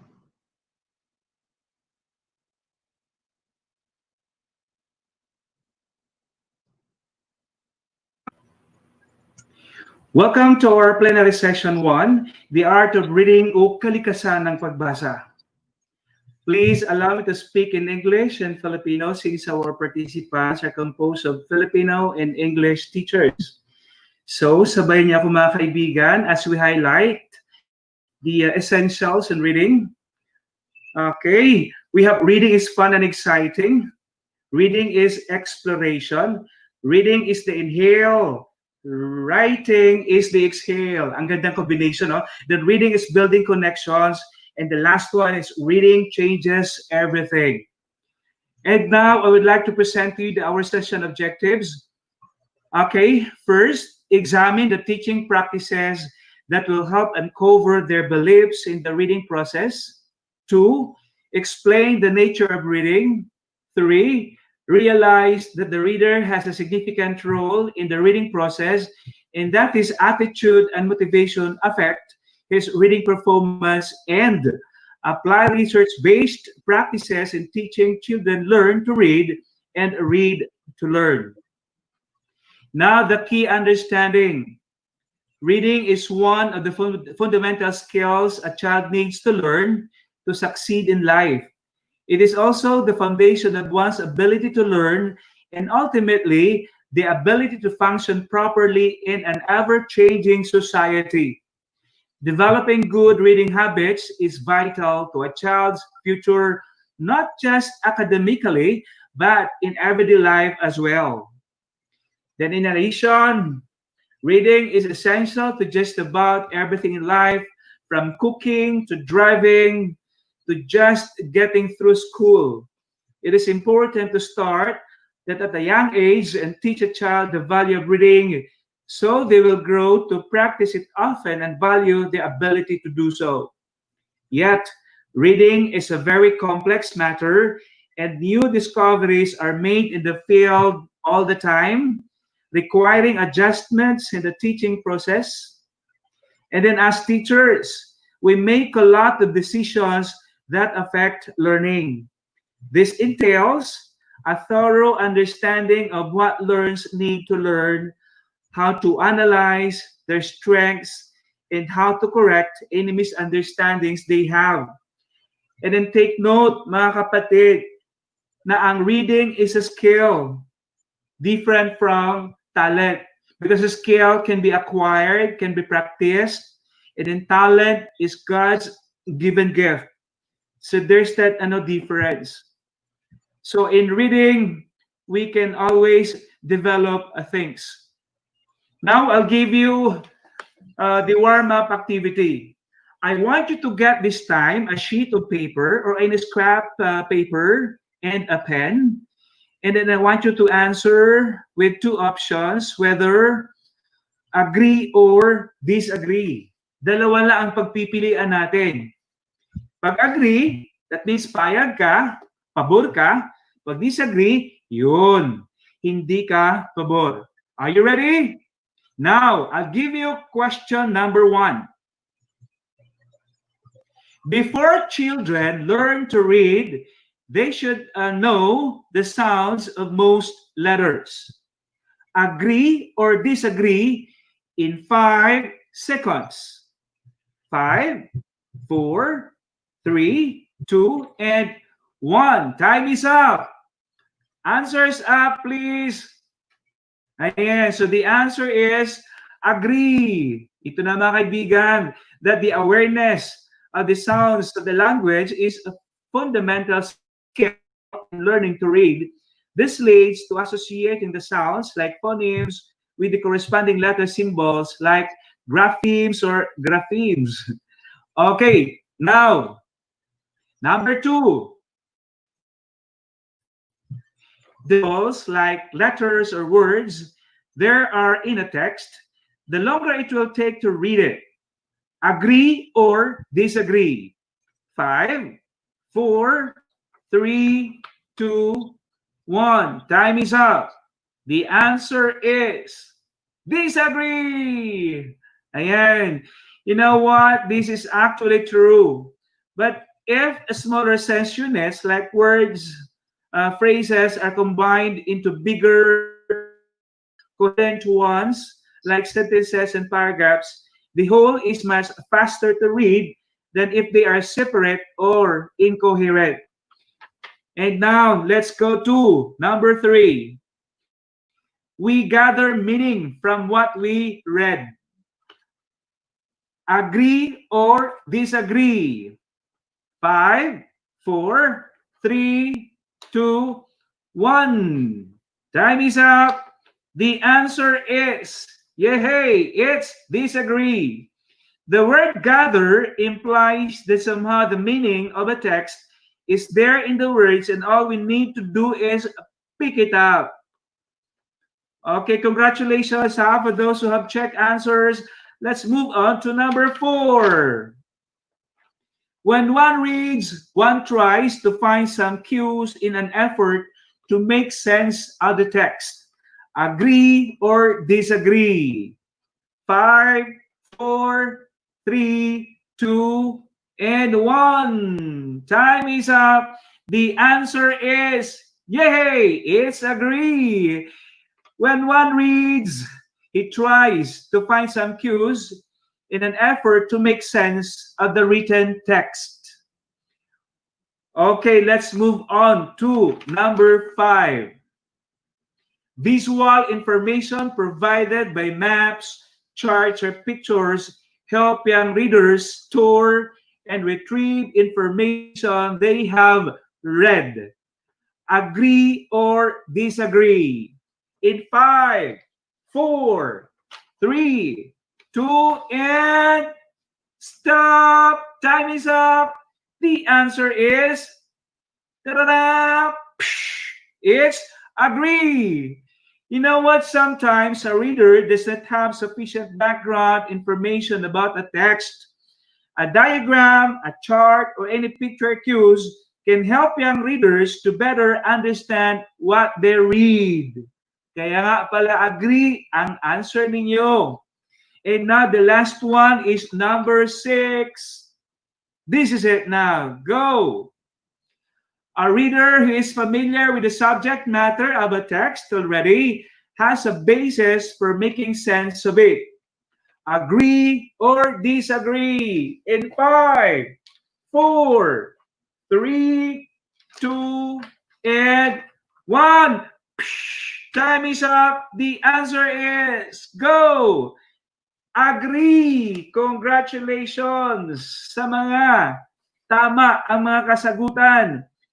The more background knowledge a reader has to connect with the text being read, the more likely the reader will be able to make sense of what is being read. Don't you worry, dear participants, because our speaker, our resource video speaker later on, has to emphasize all of these things. Okay, now let me give you the 10 reasons why reading is important for kids. Ayan, napaka-importante for those who are teaching K-3. Yan, kailangan nating malaman. Let's revisit, let's review, let's go back and refresh ourselves about the reasons why reading is really important for our kids. Okay, number 1, it expands their vocabulary.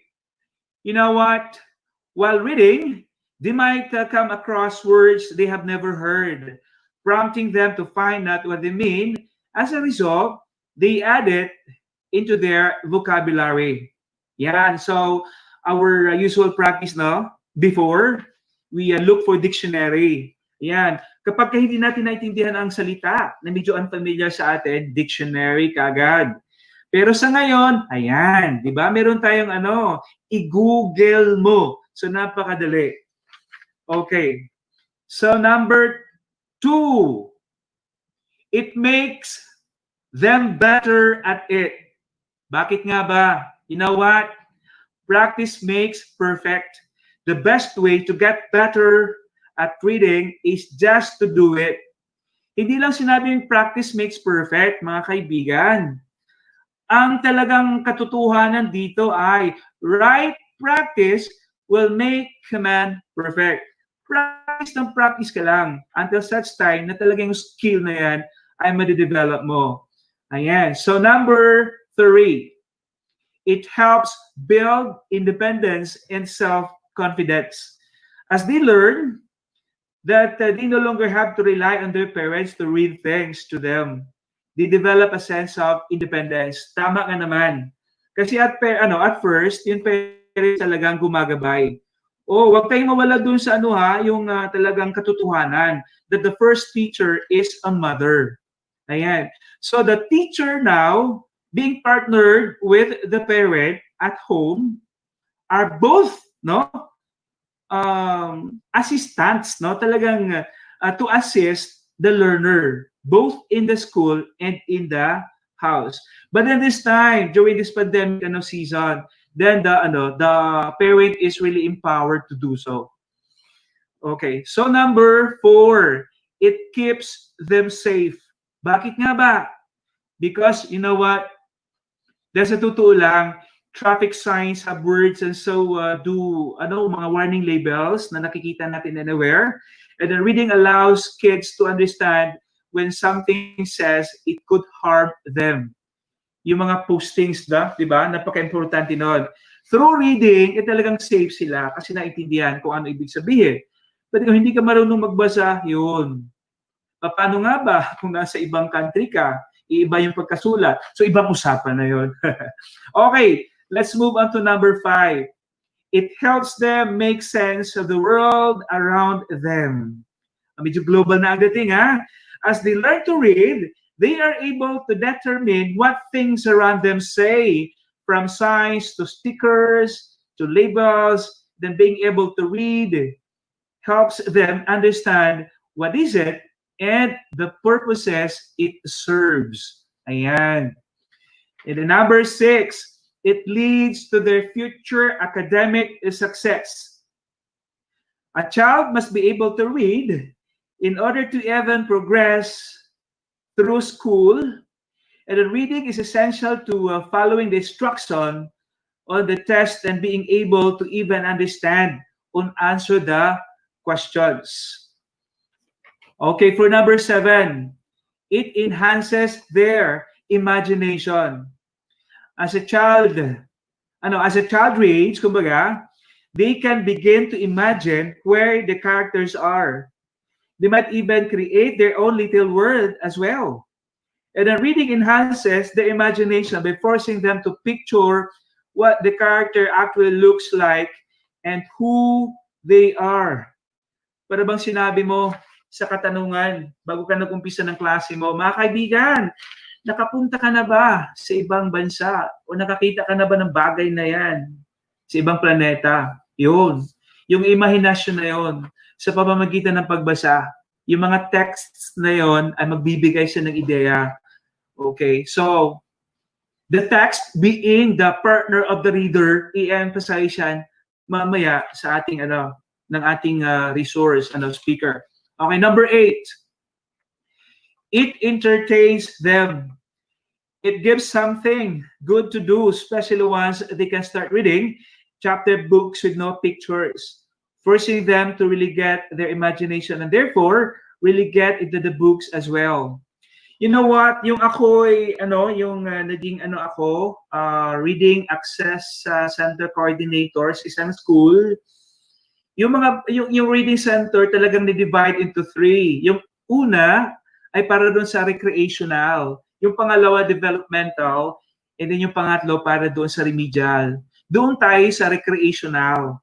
Yung recreational books na yon ay lahat halos pictures. E na magtataka ka kasi lahat ng mga bata nag-i-enjoy. Nag-enjoy sila sa pagbasa. So this reading, of these learners really entertains them. So, di ba? Tingnan mo ang talagang hiwaga na naibigay ng book for reading. Okay, number 9, it improves their grammar. Ayan. So, through reading, they can see how the author composed their sentence, structure, and grammar. This can also help improve their communication skills as they determine how it should be read using clues such as punctuation. O, di ba? Yung mga punctuation marks, tandang pananong, tuldok, exclamation point, yan. O, di ba? Doon aside from grammar, doon din na-developing emotion. Oh! Ayan. So, yung OH na yon with that point to express yung sudden emotion or feeling, ayan. So, malaking tulong doon for that improvement. And then the last one is, it improves their writing skills. Because reading helps improve their vocabulary, communication, and grammar skills. And then now, it ultimately improves their writing skills as well. Okay, so those are the 10 reasons why reading is important for kids. Okay, now, ito na. Malapit na tayo mag-umpisa at ibigay ang session video na yan. Okay, ito yung mga guide questions natin. I have 5 questions in here prepared for you. And then all you have to do is isasubmit ninyo ang inyong mga kasagutan sa pamamagitan ng submission into this link. Ang link ngayon ay ito, na-post sa screen na ito, or mamaya aking i-emphasize pagkatapos ng video. Okay, ito yung mga katanungan. Number 1, what is reading? Number 2, what does dynamic process mean? Number 3, what are the important and or crucial elements needed by the reader to be able to interact with the text? And then what are the 5 alternative views about reading? And then ito na ang ating reflective question. Why do you think we still have frustrated readers even in the higher grades? Ayan, parang talagang personal question ito. Challenging question, inspiring question para sa ating mga mga teachers, lalong-lalo na sa K-3, sa ating mga reading teachers, and then sa lahat ng mga teachers in English and Filipino. And then this time, isasali natin ang mother tongue. Pag sinabing mother tongue, hindi lang sinubuan ng Bisaya. Kasali na ang mga IP languages ng kung saan division sila na belong sa kanilang indigenous cultural communities. Ayan, so mga kaibigan, uulitin ko, yung mga kasagutan sa mga katanungan ay doon natin because we converted into Google Forms yung questions na ito. And then you have to submit all those sa pamamagitan ng link na ibibigay sa inyo. Okay. Ito na, bago ko ibigay ang ating sabayan niyo ako. Bago ko ibigay ang ating resource speaker, sabayan niyo ako mga kaibigan. All together, this is a poem entitled A Daughter Learns to Read by Mardy C. Delx. Si Mardy C. Delx ay reading teacher. Ito ang kanyang creation. It's a poem. Okay. Ayan, sabay tayo. Itong poem na ito, pwede natin siyang i-convert din into something like virtual theater in a form of jazz chanting. Ayan, at iba pa na talagang mag-i-enjoy mga bata. But then this time, babasahin natin all together. Okay, sabay tayo. 5, 4, 3, 2, 1, go! Good readers aren't born. They're created. Created as the evening clock stands still and the minutes of a bedtime story reign supreme, lovingly read each night. Good writers aren't born. They're taught to revere writing as an important tool that not involves linking them to the world beyond. Guaranteed to strengthen the mind of an impressionable child. Good readers and writers aren't born. They're inspired.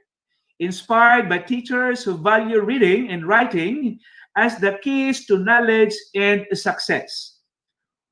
Who read and write like they breathe, continuously, steadily, automatically. Ayan, so that is, maraming salamat sa inyong pagsabay sa akin upang mabigkas ang poem na ito na merong kailangan natin bigyan ng emosyon. Kailangan natin bigyan ng proper posing. Kailangan medyo may mga kamalian ako. I have to accept it doon instead of period. Medyo itaas ko kaunti. Okay, so we have to rehearse. We have to practice. This is a skill in reading. We're in. This is acquired. So, ladies and gentlemen, at this point in time, I am proudly presenting to you our resource video speaker on the nature of reading, the Chief Education Program Specialist, Bureau of Curriculum Development. Would you please welcome Dr. Rosalina J. Villaneza.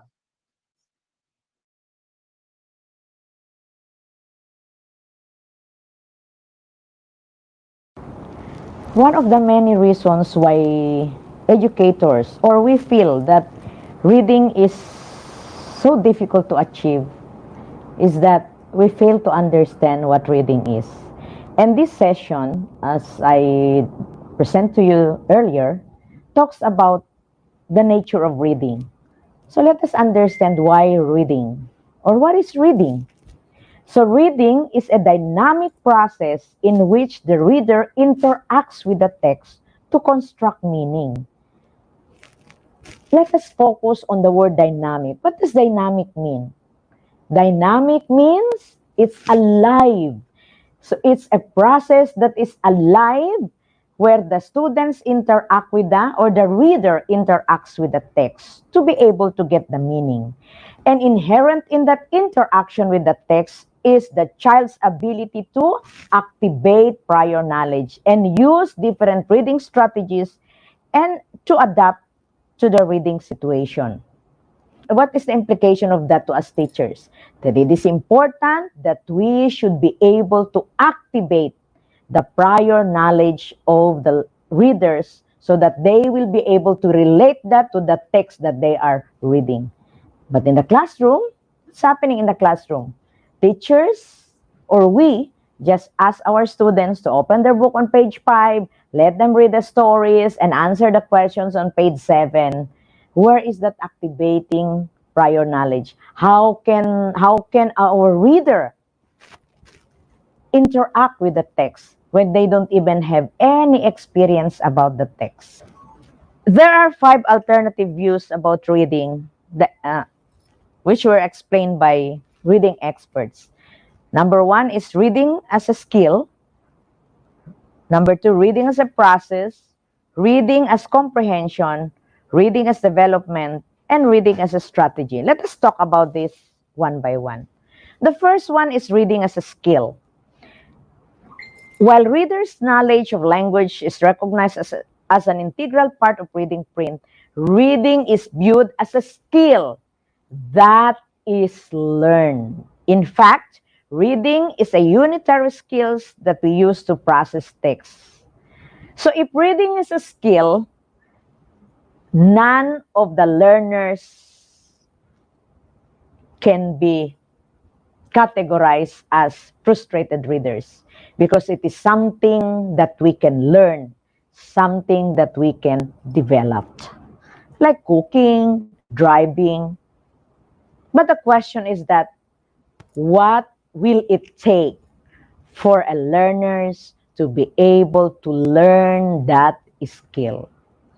And because it is said that it is a unitary skills, let's find out what are the skills needed for a students to be able to read. So, reading as a skill is a global skills. And there are 2 big skills. The first one is word identification skills. And the second one is comprehension skills. Let's talk about this one by one. Word identification skills. The first one is whole word recognition. So these are the words that we introduce through sight words. We ask our students to memorize the whole word. And this is the practice in the classroom. We keep on asking them, we provide them with drills. Beautiful, beautiful, beautiful, until they will be able to memorize the word. But the question is, will that be enough? Will our students be able to memorize all the words in the dictionary, all the words in the text so that they'll be able to read the text? Definitely it's not, because it's just a pinch of the reading as a skill. The next one is visual configuration. This happens when the students or when the kids are learning to read. They look at the visual, they look at the drawings, and they'll be able to tell stories. And all the while, we're thinking that they are reading. See, I hope you remember your kids. You know, they look at the book, and even if the book is upside down, they look at all those visuals there, and they say, "Oh, a grandmother is cooking," because there's a visual there that shows an old lady is cooking. We thought that it's reading, but it's just one of the skills. And actually, it's not yet reading per se. The students just put meaning to the visual that they saw. The third one is meaning association. So, they, like, they know that this one, the visual, this, like, this is McDo. And they come to McDo every weekend. So McDo became part of their oral vocabulary. So once they saw this, they'll say, McDo, McDo, McDo. But they don't know how to read yet the word McDo. But because it's part of their oral vocabulary, they were able to say the words. Okay, the next part is whole word analysis in context. Okay, so that's why we use context clues for the students to be able to get the meaning of the words by analyzing the context in that particular sentence. So that is whole word analysis in context. We recognize the word, we identify the word by using those other words that we know in the context of that statement. Okay? The most critical really is the graphophoneme correspondence analysis. Graphophoneme means grapheme and phoneme. Grapheme refers to the symbol, while phoneme refers to the sound. So it's the combination of the symbol, example letter M, and the sound of letter M is M. That's graphophoneme analysis. But there are different components of graphophoneme analysis. Number one is phonics. Okay, so this is using alphabetic principles. So this is associating the symbol so with the sound. Example, single letter. So this is letter M, the sound is M. This is letter B, the sound is B. That's single letter. Associating the symbols and the sound. Then we have clusters for English. We have the CL, we have the CH. So you identify that. So we associate. CL is cl, CH is ch. Okay, so we have to teach that to our students for them to be able to read, because it is part of the skills that they're gonna develop to be better reader. The third one is inflectional ending. So these are the ing that we add to words. Okay, like example, climb, we add ing, climbing. We have to teach that, because if they will be able to read the word climb using the CL and the so climbed, they need to realize that if we add ing to that word climb, it becomes climbing. Okay, so those are parts of graphophoneme analysis. The other one is the spelling pattern. So when they learn that k, a, t is cat, they will be able to spell the word, because we will say, what's the first sound? K, which is consonant. What's the middle sound? It's a, which is a vowel. And what's the last sound? T, which is a consonant. So it's a CBC pattern. So they'll be able to identify the word by identifying the consonants and the vowel sounds in that word. Then we have the CBCE, like hate. Okay, from the word hat, okay, it's act, hat. If you add an E, it becomes hate. So there's a rule in that the students should be able to learn to be able to read the word. The explanation is that the short A becomes long A if the word is in CBCE, or if the word ends with an E or a vowel. So hat becomes hate. Okay, then the VC, which is vowel consonant, is, of. So they should know. What's the first sound? E. What's the next sound? S. So is. That's is. So that's VC, vowel and consonant. Then of course, this is often used in the mother tongue and the Filipino, the syllabication. Students should be able to learn the syllables of the word, how many syllables there are, and what comprise that syllables for them to be able to read. And syllabication is a skill. Okay, so there are different types of syllables. We have a word with 2 syllables, like doing. okay, 3 syllables or more. Then, of course, after they'll be able to read the words 3 syllables, there's also a way, identifying or assigning accent to a word will also help them to be able to read the word correctly. Then the other part of the word identification is the full word recognition. Of course, this talks about root words, prefixes, the suffixes. So what's the root word? Example, organ. Okay, so what's the organ? Then nization. Okay, or no, that's too broad.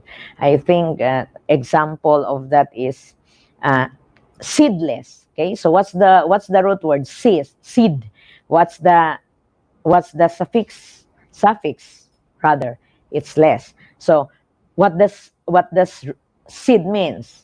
Okay, and what does less mean? So seedless means without seed. So that is a skill within the reading as a skill. So those are the skills of the word identification skills. And most of that, especially the graphophonic correspondences analysis, should be mastered in the K to 3 when the students are just learning how to read.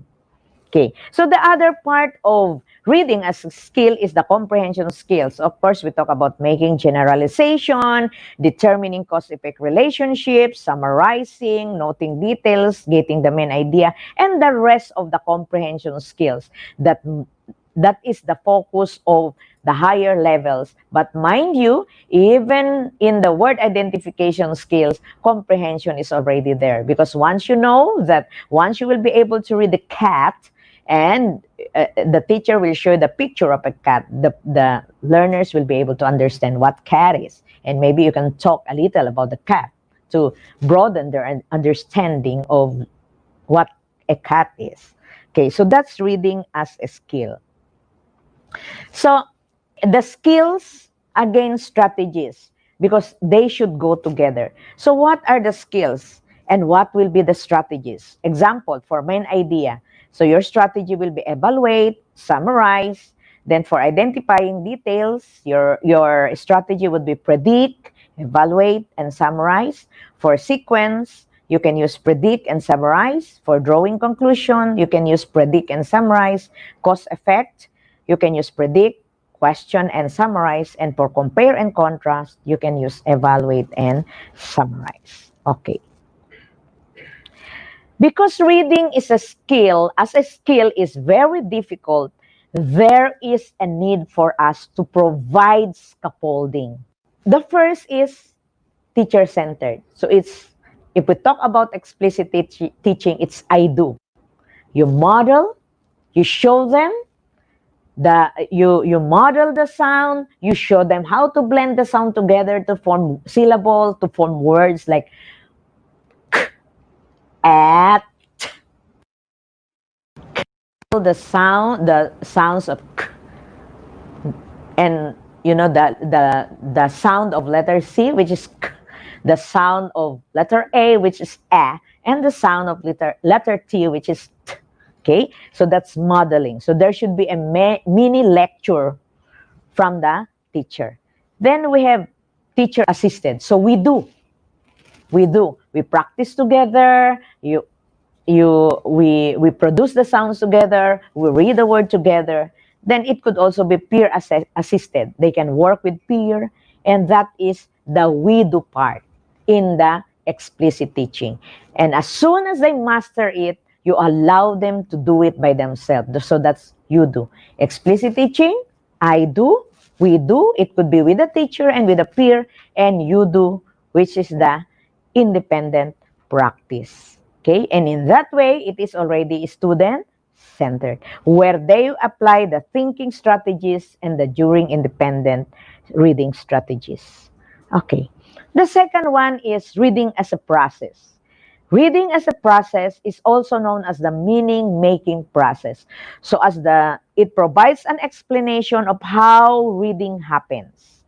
To construct meaning, readers draw on or sample the language information available to them. So they will apply every skills that they develop in learning how to read, and they will process all of that to be able to comprehend the text.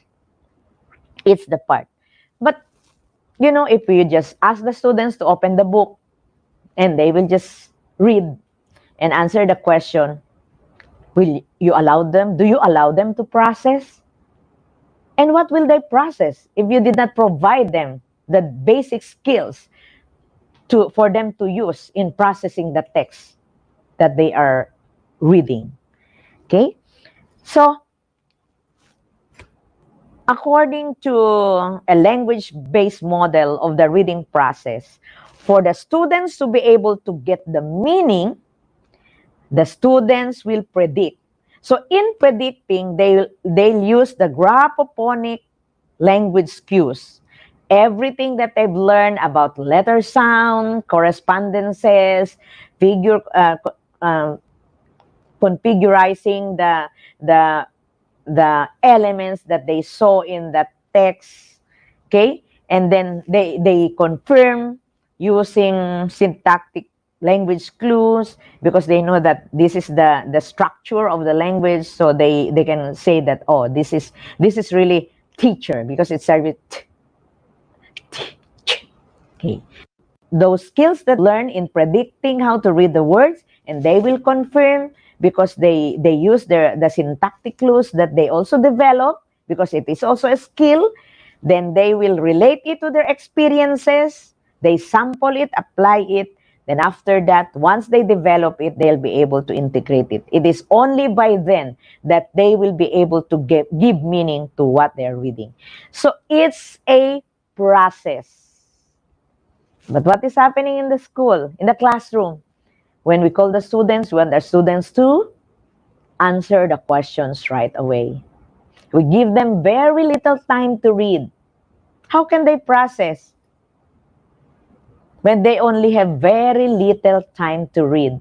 When they have to apply all their knowledge developed in reading as a skill to be able to understand that, to be able to process everything, to be able to get meaning. Therefore, the challenge for us is to be able to provide our students with ample time to understand the text and even the questions that we're asking. Kayo nga, pag tinatanong kayo, matagal nga kayo makasagot. Ang cellphone nga, pag nag-upload ka, ang tagal kasi pinoproseso. And you can only do that if the students have mastered the prerequisite skills, the different skills that they have to master to be able to process a text. The third one is reading as comprehension. According to Kaiser, comprehension occurs in the transaction between the reader and the text. And of course, the reading situation, which is the purpose and the setting of the text. So here is an interactive model of reading as comprehension. So what are the three? The context, the text, and the reader. So what in the context that the student should know? The environment and the physical factor. The reading situation, the setting, and the task. What's the purpose of reading the text? So it's very important that we have to discuss that before we allow our students to read. Then let us look at the reader. The background and experiences of the reader is the text within the experience, within the background of the student, so that they'll be able to relate. And the knowledge about the subject. Are the students familiar with the text that they will be reading? Are the words within the reading ability of the students? Are the words familiar to the students? Are the words in the text, rather, familiar to the students? And of course, have we motivated them? Is the text interested to them? Because this will affect the comprehension. And of course, about the text, the organization of the text, the content, the readability level of the text, whether the text is too difficult. That's why Phil Erie talks about readability level of the text, that these are for grade 1, these are for grade 2, these are for grade 3, so on and so forth. Because the readability level of the text will greatly affect the reading ability of the students, because the reading ability of the students should be matched with the readability of the text. You cannot give a grade to students with a text that is grade 6 that who has the readability level of a grade 6, because it does not match, and it will affect the students' ability to comprehend the text. And of course, the author's purpose. What's the purpose of the author? And that's why there is a need for us to really do pre-reading activities, because it's in the pre-reading activities that the students will be able to put everything, the preparatory skills that they need to be able to better understand the text. So what are the factors that affect reading comprehension? Of course, in the reader. So what about the reader that will affect the comprehension? Number one is the script knowledge. Is the script familiar to the text? So there's no problem with us, because we use the same text in the mother tongue, in Filipino and English. Knowledge about the language. Okay, so this is where they use graphophonic analysis, the syntax, and the semantic, and even the pragmatics. Okay, the deeper meaning of what they have read. Knowledge about the structure. Okay, they should know the structure of the language. And of course, the pragmatic system, how language is used in the real context. Okay, for text, what affects them is really the text structure. What kind of text? What is the vocabulary, the language, even the specific word choice. That's why there's a need for us to unlock the words of the text that they will be reading. How well text is written, the content, is it too difficult for the students? Are the words being used not within the reading ability, or the readability level of the text is too high for the reading ability? And of course, the intent of the author.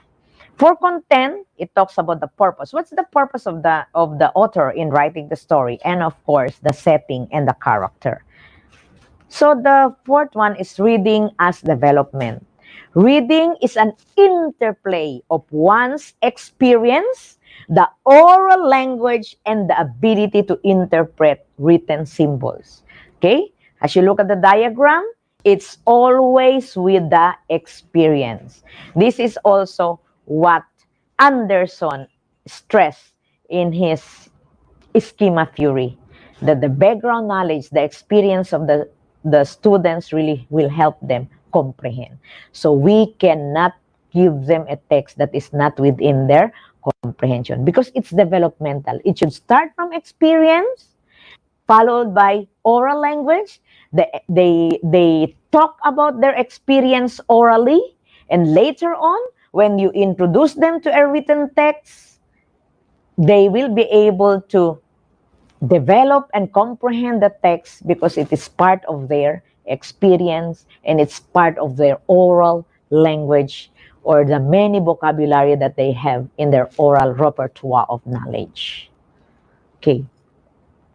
And this is the reason why we have the mother tongue, the Filipino, and the English, because it's the same experience that they talk about, that they develop, they talk about in oral. And once they'll be able to read, they will be able to relate all those experiences that they've shared orally into the written text. And it's the same experience once they know the second language, or the Filipino, for those whose mother tongue is not Filipino, they'll be able to relate that as soon as they have enough vocabulary in the oral language. They use the same experiences, talk about the experiences in the second language, or even in the third, once they have enough vocabulary.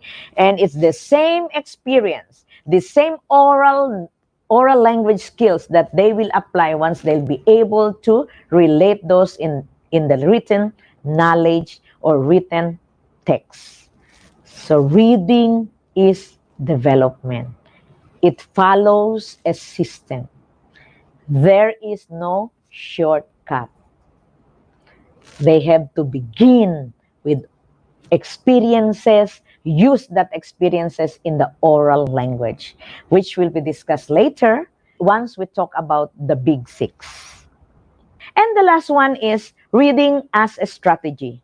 Strategies are conscious, flexible plans a reader applies to a variety of texts. The use of strategies implies awareness, reflection, in interaction between the reader and the author. So the students reading the text should be interacting with the author, knowing about the character, knowing about the purpose of the author in writing that.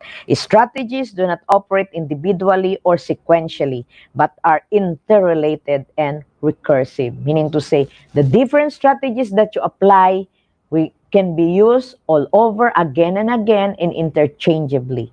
Okay, the goal is the active construction of meaning and the ability to adapt strategies to varying reading demands. So what are the two basic strategies? We have the cognitive and the metacognitive strategies. So for cognitive, what are the different strategies that we use to develop our cognitive skills? We have the previewing, highlighting, outlining, taking notes, mapping information, rereading, finding key vocabulary. And these are the things that we do once we are reading.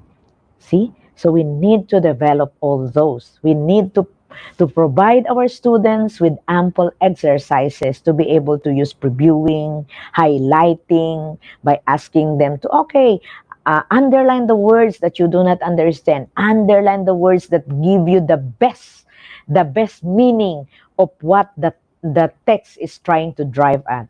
And of course, the skills, these are predicting and inferring, self-questioning. Okay, when you read, okay, is my prediction correct? What gives me the idea that my understanding is really the one that the author would want me to understand? Okay, monitoring, clarifying, evaluating, summarizing, and visualizing.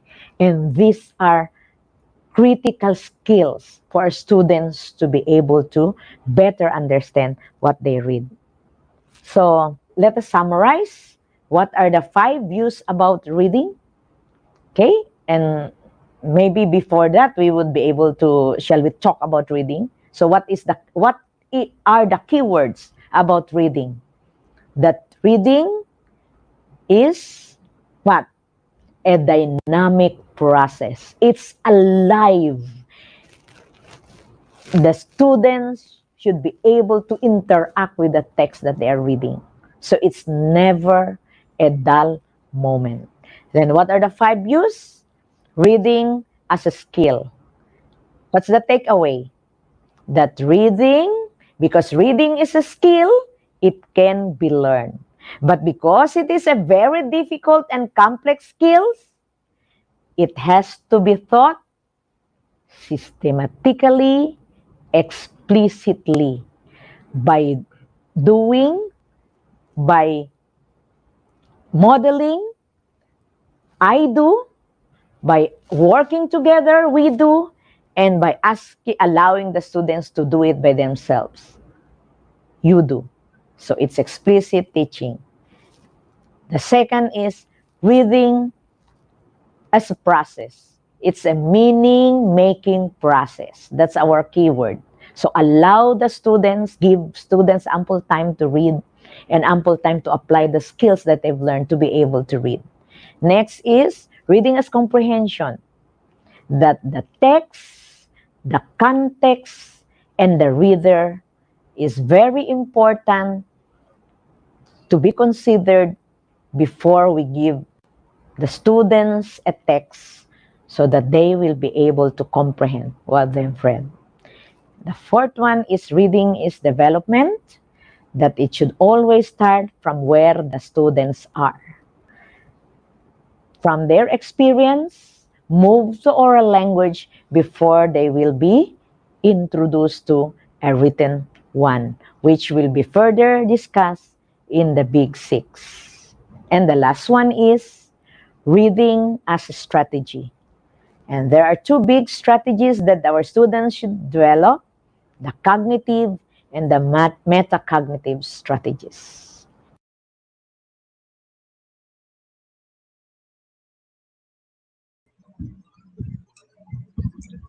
Wow, thank you so much, Dr. Villaneza, and of course, our session facilitator. Once again, let us all welcome Dr. Manuel P. Vallejo. Ayan, Sir Manny! Ito po ha, sa lahat po na while waiting for Sir Manny, since nagpa-facilitate na po yan siya ngayon doon sa inyong mga responses, sa hindi pa po nakapag-response sa kanyang session, yun po kasama sila ni Dr. Villaneza at saka po si Doc Manny ay iisa lang po yung output nilang dalawa. Dito niyo po yun isusumite. Ayan po. Anuhin lang muna natin para hindi po siya gumagalaw. Okay. Ito po yung link. Ayan. So, sa lahat po ng Filipino participants at saka English, ito po ay plenary. So, sabay po kayo talaga nitong dalawa. Mamaya pa po tayong hapon magkakahiwa-hiwalay. Sa Filipino at English. So, Sir Man, ayan. Yes, June. Ready ka na ba, sir? Ang bilis ng oras. Oo I nga thought po. masusure tayo ng oras, no? Anyway, I would like to remind our participants that they are going to submit or answer the guide questions as basis for their output para sa kanilang certificate of participation. Talagang magtatrabaho ang lahat. Ayan. So the link is going to be your answer. Yan. All of the answers are going to be linked into that particular link. In fact, andito na yung mga answers, so ang bilis. Meron ako dito mga 500 responders. Okay, and then take note that we have the 5 questions. Okay, number 1, what is reading? Number 2, what does dynamic process mean? And then 3, what are the important crucial elements needed by the reader to be able to interact with the text? And then what are the 5 alternative views about reading? And the last one, itong paborito ko rin na question. Reflective question, why do you think we still have frustrated readers even in the higher grades? Okay, June, I am going to check, andito, kaharap ko ngayon ang aking isa pang laptop. Ayan. Okay. You know what, the good thing in this COVID time, no, talagang we are forced to learn ICT talaga, ito mga computer gadget na ito. Yes, sir. Hindi pa huli ang lahat, sir. You have to learn. Okay. Yes. Ayan, Hindi pa huli ang lahat, sir. I'll try to check on participant number 1. Ang sabi niya, John, dito, ang sabi niya, what is reading? Go ahead, sir. It is a mental process that requires decoding text from the text. Di ba ang ganda? It's just a matter of a reader who is communicating with the text. Pag sinabi mo naman communication, as a mental transportation of ideas, ang partner mo is listener. Pero depende, if you read a text with your listener, yun ang ating dual characters involved in that process. Okay, and then ang sabi niya, what does dynamic process mean? Ang kanyang sagot, it means not just one, but a lot of processes and or ways.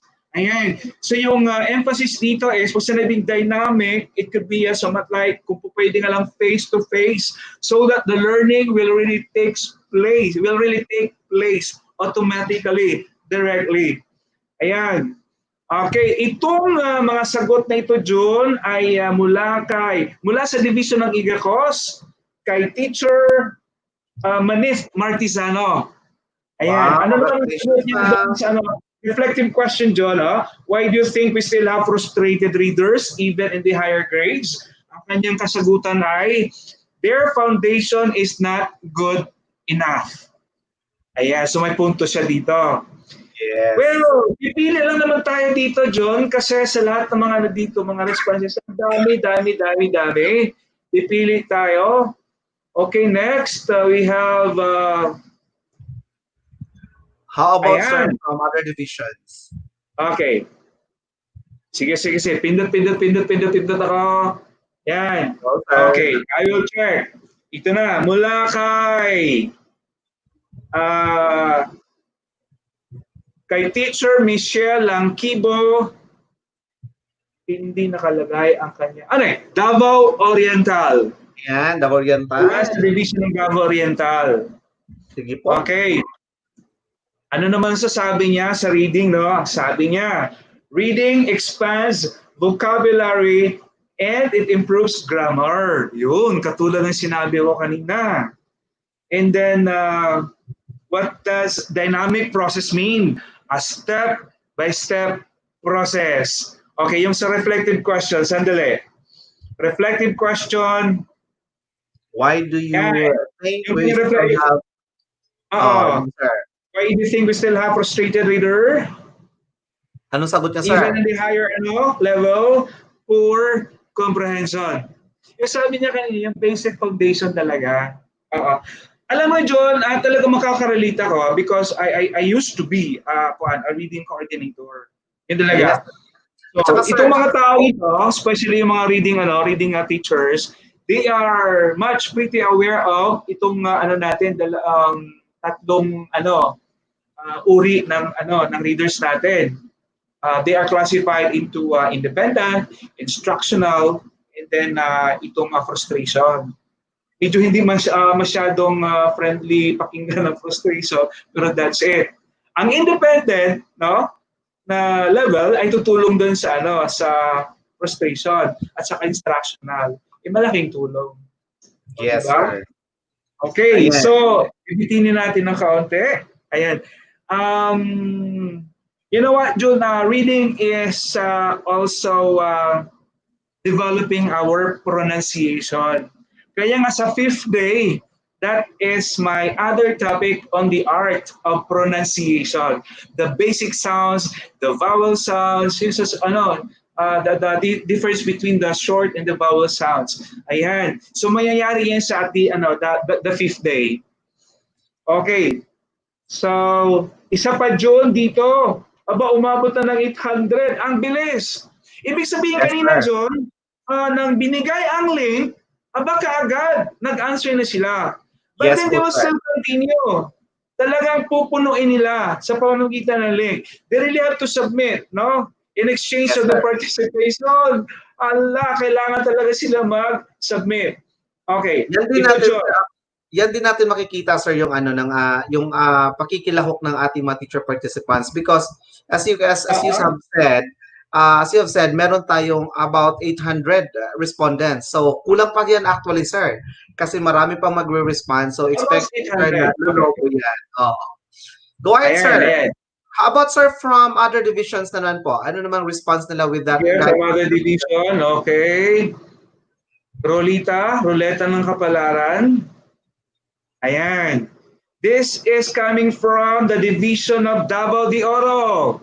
Wow, hello sa mga Davao de Oro. Si Teacher Carla Libon. Ayan. Hi sa mga taga Davao de Oro. Ayan, according to teacher, reading is the process of looking at a series of written symbols and getting meaning from them. Di ba? And then yung kanyang number 5, reflective question.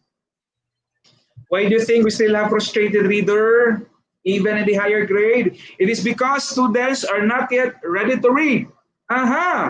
They want to play always and the result, si ma'am napaka-honest. They did not want to focus on reading. Now we have a lot of gadgets that can affect of students reading. Ayan. Yes. Isa yan, sir, yung nakaka-apekto, sir. Totoo yes. The childlike, no? The childlike attitude sa mga bata. Okay, kunyari, andito, mga libro, tapos dito naman ng mga gadgets. Kaya ikaw pipiliin, John, saan banda? Saan pipiliin mo? More interactive. Ano naman? Doon sa recreational na level, doon sa section ng recreational. If the books are really inviting because they are interesting, the books are full of, lalo na sa mga beginners, pictures. Kaya ang tawag din is picture reading. Yan. So that particular book will interest the learners. Ayan. Yun ang natin, pang bigay ng, ano ba tawag doon? kumbaga parang panggayuma, pang-arouse ng interest ng ating mga learners or readers. Actually, Okay. Sir Manny, hindi lang naman po ngayon ang yung printed materials lang ano po ang nakakatulong din. Actually, if you can, since we are now in the modern world and technology, of course, is very much prevalent in all aspects of our living today, of course. Kasi nga po, meron tayong tinatawag na pandemic at saka more focus tayo. Pero magagawan po yan talaga ng paraan nung ating mga kaguruan kasi marami nga pong pamamaraan na gamit po yung technology na kung saan mas maiinganyo yung mga bata natin to read. Yan po yung mga ina-address ng ating mga reading coordinators. Yung iba nga po ngayon, sir, kung napapansin niyo po in social media, meron nga po sila yung sa isang division na hindi ko lang matandaan kung anong sangay ano yon. Meron yung 3 hour or 3 o'clock habit, reading habit, na kung saan they will be viewed visually and they're reading some article or a story and then yung mga live po sila. Ito, tulad na ginagawa po natin. And their students, with the help of their parents, of course, ay nag-guide sila doon sa mga pinapagawa ng teacher na nagbibigay ng mga pahayag o ng mga ng story, nagbabasa o di kaya may pinipresenta patungkol nga po sa pagpapainganyo ng pagbabasa sa ating mga kabataan. Actually, June, those are best practices of different divisions. Ang dami. Patalbogan nga sila. Ayan. So I would like to congratulate the division English supervisors in both Filipino at saka English. Kasali na rin ang MMTB. Talaga nagtulungan. So join forces ito upang ating labanan ang problema na yan sa reading. Kaya nga yung intervention at saka assessment dito pumapasok. Ayan. So I understand that some reading teachers are really doing something na talagang they have to introduce a unique intervention. Ito na, John, ang ginawa ko before, I have a nephew. Yung nephew ko na yon, hindi pa masyado marunong bumasa. But because he is exposed into video singing. Kaya nga sabi ko, if you're singing through video, you are reading. So reading is singing is reading. Nakakatulong yon. Yan. So my point is, he is singing a song and at the same time reading. Yan. So that is actually a big help. It's a good intervention in reading. It's gonna be interactive in the sense that, kung meron mang gadget dyan, yung gadget niya dapat beneficial, dapat useful. Hindi lang sa paglalaro ng ibang bagay. Kailangan yung gadget is very, very, very useful para dun sa kanyang learnings. Di ba, John? Yes, sir. Actually, Sir Manny, meron din tayo dyan sa DepEd. Yung DepEd Commons, yung DepEd Commons natin actually, that is very interactive. Yung akin nga pong pamangkin din ay talagang naubos na sagutan lahat ng mga katanungan doon. At in-access niya. And it helps, of course. It helps po na po yun. Interactive na, may nakakabasa din sila, of course, kasi nakikita na susundan din po ng mga magulang yung ginagawa nga po ng kanilang mga anak. So, isa po yan. Napakaganda po ng ating DepEd Commons. Very interactive po yan at saka pwede pong magamit ng ating mga teachers to reinforce, of course, doon din po sa ating mga reading frustrations nga po. Okay. And yes, that's true. That's true, June. The DepEd Commons. Okay, June, sandali. Okay. Ito naman ay mula sa Davao City. Ayan. Coming from, Teacher Girly. Okay, may iba tayong katanungan The question goes this way. Yes, sir. How about the third question, sir? Sige, third question. What are the important or crucial elements needed by the reader to be able to interact with the text? Ang kanyang sagot ay, a pupil must have a comprehension in order for him to have an interaction on what he is reading. Ayan. Kung napapansin mo, a reader sometimes reacts that way A reader biglang lumuha, a reader biglang nagalit, biglang nag-emote. Ayan. So the reader now is communicating with the text. So that is it. Yun din ang wonder, no? Of understanding na kukuha ng isang reader doon sa text. Ayan. So, ito naman sa number 5, ng kanyang reflective question, where you think we still have frustrated reader? No follow-up from parents. Yeah, in fairness, we would like to congratulate yung mga responsible parents na talagang they give ample time to their kids. Yung importante yung partnership ng teacher at saka parent. The teaching is started. The teaching was given by the teaching was given by the teacher in school and to be continued by a parent at home. Yan, ang ganda ng partnership na yan. Okay. So mga kaibigan, talagang pina-expand lang natin ang time. What time is it, June? Time check, it's 11:04. Okay, And, so they will have to continue still in answering the questions and submit on that link. Yes, sir. Actually, sir, aside from that guide questions that you have, we can also entertain questions now from the field. Live po ito na pwede nilang sagutan. Ano po? Controller, can you display? Okay. I think we can have that open forum, June, this afternoon. Yes, sir. But I think, sir, we still have time to entertain questions from our participants since today, this morning we are having our session 1, all about the nature of reading. So to all our participants listening to us, you may access that link now for questions regarding the session 1. Ano po, yung session 1 natin, nature of reading. Para po mabasa namin or mabasa natin. Still, we have time pa naman po to entertain questions. At least, may masagot kami mga 3 o 5 katanungan mula po dyan, masagot ng ating speaker, ng ating facilitator. Okay, John? Yes, sir, man. Okay, so I would like to re-emphasize once more, yung sinabi ko kanina na medyo parang nagkamalita ako, sinabi ko the art of reading. Okay, yung sinabi ko supposedly the nature of reading. Ayan, in Tagalog or in Filipino, that's kalikasan ng pagbasa. Yan, kasama kasi natin ngayon mga teachers ng Filipino. Kalikasan ng pagbasa. Medyo mabilis. Tapos naman, pag sabi mo kalikasan, that's environment. Ayan, yun ang explanation mula kay Dr. Mejorada. Tama ba ako? Ayan, ang kalikasan ng pagbasa. Yan. So, kailangan na natin mag-Tagalog, mag-Filipino, kasi kasama natin ang mga dakilang ina at ama ng wika, ang ating mga teacher participants at sa ating mga training facilitators.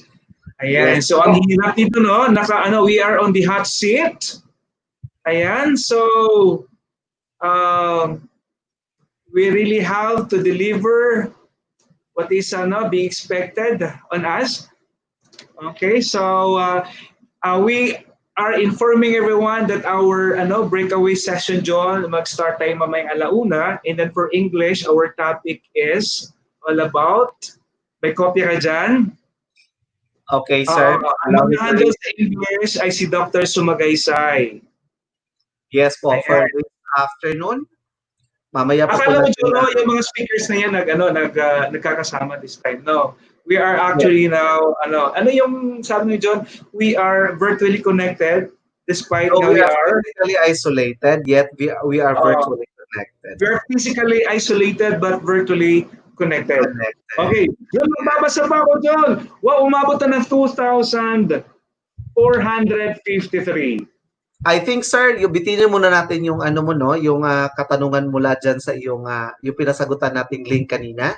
Meron na po yatang katanungan sa ating Padlet. Controller, kindly display now the Padlet so that we can entertain live questions from our participants. June, yes, baka our resource speaker is still on the line, di ba? Kasama natin si Dr. Villanesa. Hi, ma'am. If you're still on the line, I think you can help us. Baka hindi natin masagot ng lubusan ang katanungan. Ayan, si ma'am is still on Actually, the screen here. Sige, sige. Okay, let's I think try. nakalabas na po si ma'am. Nakalabas na. Then we are expecting also a central office guest mamayang hapon during the breakaway session. Yes po, sir. Okay, so Lutz, kindly anuhan lang, lakihan lang po natin konti. Again po, lahat po ng mga ayan, so paalala muli sa ating mga teacher participants, ano po, ang Padlet po ay gagamitin lamang po natin na para po sa ating katanungan at lahat naman po ng pabati ay gagamitin po natin yung ating live comment section sa ating YouTube. Ano po? Para po madaling makita yung ating mga katanungan. Eko, okay.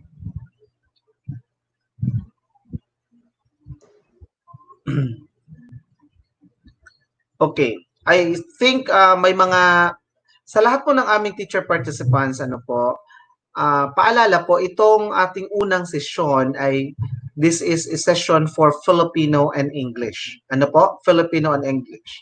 Kasi po, naka-plenary nga po tayo at mamaya pa po yung ating breakaway. So, ibig sabihin po niyan, yung output na hiningi din po sa inyo ng ating first facilitator, si Dr. Vallejo, ay sasagutan nyo rin po yung link na binigay niya po kanina. Ano po? Para po makita. Pero naman, John, paalala lang, John, pero naman, if ever time doesn't permit, kunyari short na tayo, then pwede nating i-adjust yung just like this one Q&A or open forum in the afternoon. Okay. Yes. So, starting in 2 tomorrow. So far, wala ako nakikita katanungan mula sa ating Padlet. So, ayan. So, ganito na lang tayo, John, ang magtatanong. Eto, sir. Eto, sir, baka may ideya ka nito. Napag-usapan na lang man po natin din ang ating technology, ano, sir? May katanungan po dito. Actually, this is some sort of a question talaga na, teka, Lodge, pakilakihan yung sa Davao de Oro. Ayan. Okay? Ayan nakalagay, sir, oh. Bakit kaya, sir, ang gagaling mag-Facebook, Twitter, IG ng mga bata? Hindi naman marunong magbasa. Ayun. So, anong pananaw mo dito, sir? Of course, di ba, sir, kung napapansin mo nga, yung mga bata natin, even na yung maliliit pa, talagang pag nakahawak na ng gadget, mas magaling sila. Pero pag dating talaga sa formal reading, na yung pinapabasa mo, medyo... John. Bakit kaya? I have two sides. I have two sides of defense of that. Okay, the first one is yung sa bata. Alam niyo, ang bata, ang galing-galing. Marami siyang nalalaman sa gadget na yan. Kasi kung tayong gagamit, hindi tayo marunong. Even just sometimes to make use of the gadget like this, a cellphone, the laptop, may problema tayo. You know what? I kept on asking you, June, how to operate, ganyan-ganyan. In fairness dun sa bata, that is intelligence. Ayan. Din tayo naman din teachers, ito yung ating nakikita. Yung weakness, yung tawag ditong kawalan ng bata na hindi siya marunong magbasa, yun ang ating nakikita. Okay, so this is what you're going to do na lang as a teacher. Being a teacher, we have to inspire a learner. We have to give an intervention na talagang mahikayat siya.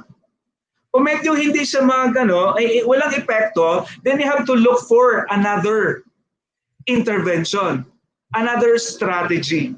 You know what? Ang pinakauna dyan is talagang i-capture mo muna, kunin mo muna ng attention ng bata.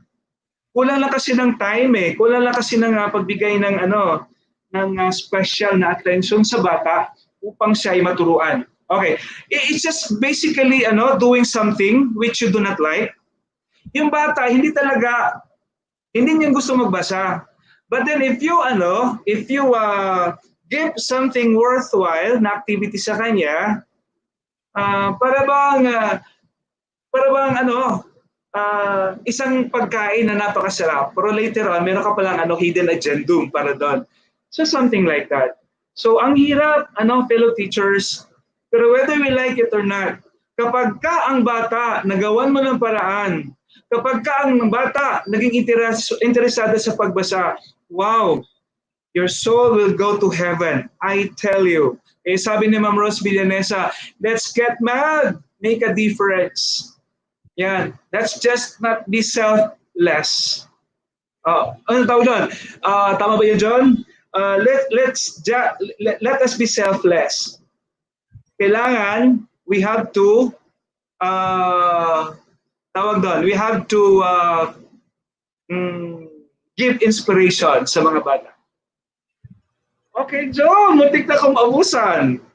Yes, sir. Don't worry, sir. May katanungan pa po. Yeah. Meron from Davao del Norte. Okay. Lodge, I cannot read it. Kung maliit po, Lodge, palakihin po natin ng kaunti. Hindi ko po masyadong nakikita ang aking, yan.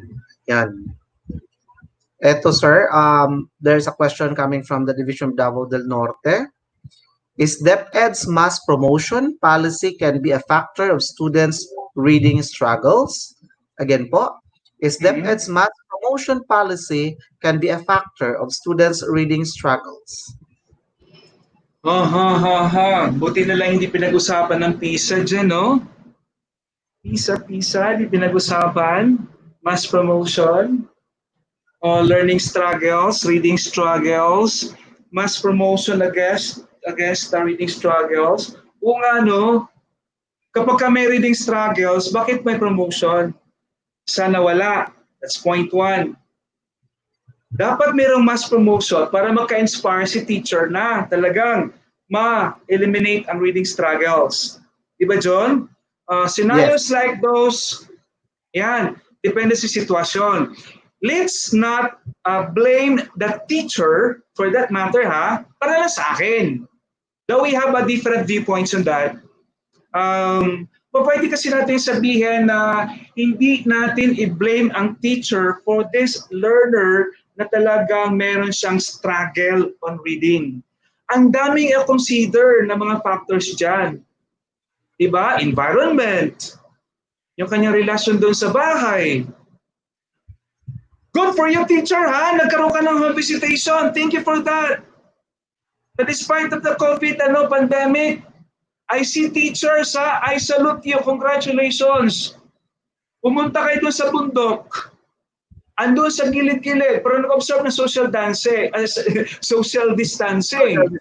Nag-observe pa rin na ng face mask, in fairness.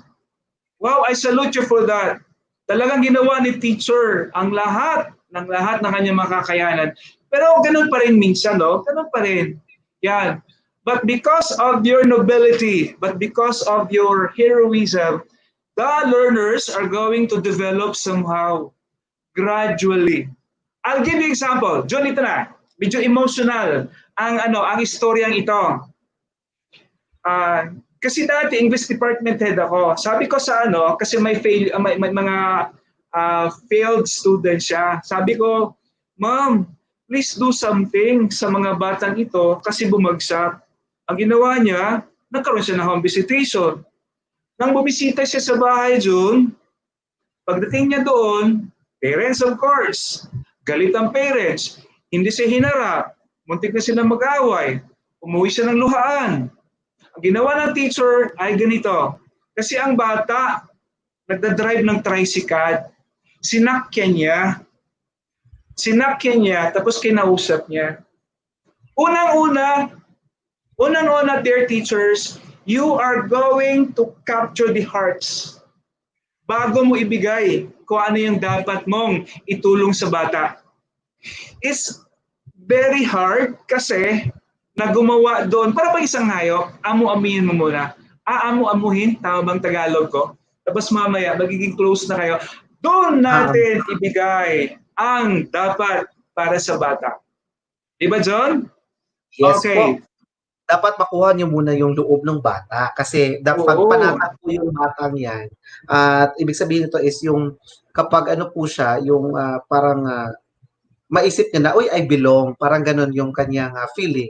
Of course, hahanapin niya yung pagkalinga o yung the way you treat that kid or that learner, kung paano po ninyo siya dalhin doon po nga sa tungo, doon sa gusto niyong mapuntahan din niya pagdating nga po sa ating pagbabasa.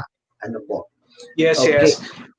Actually, June, dun sa tomorrow sa plenary natin, this will be emphasized by Dr. Annalisa Almazan, itong reading assessment and intervention natin.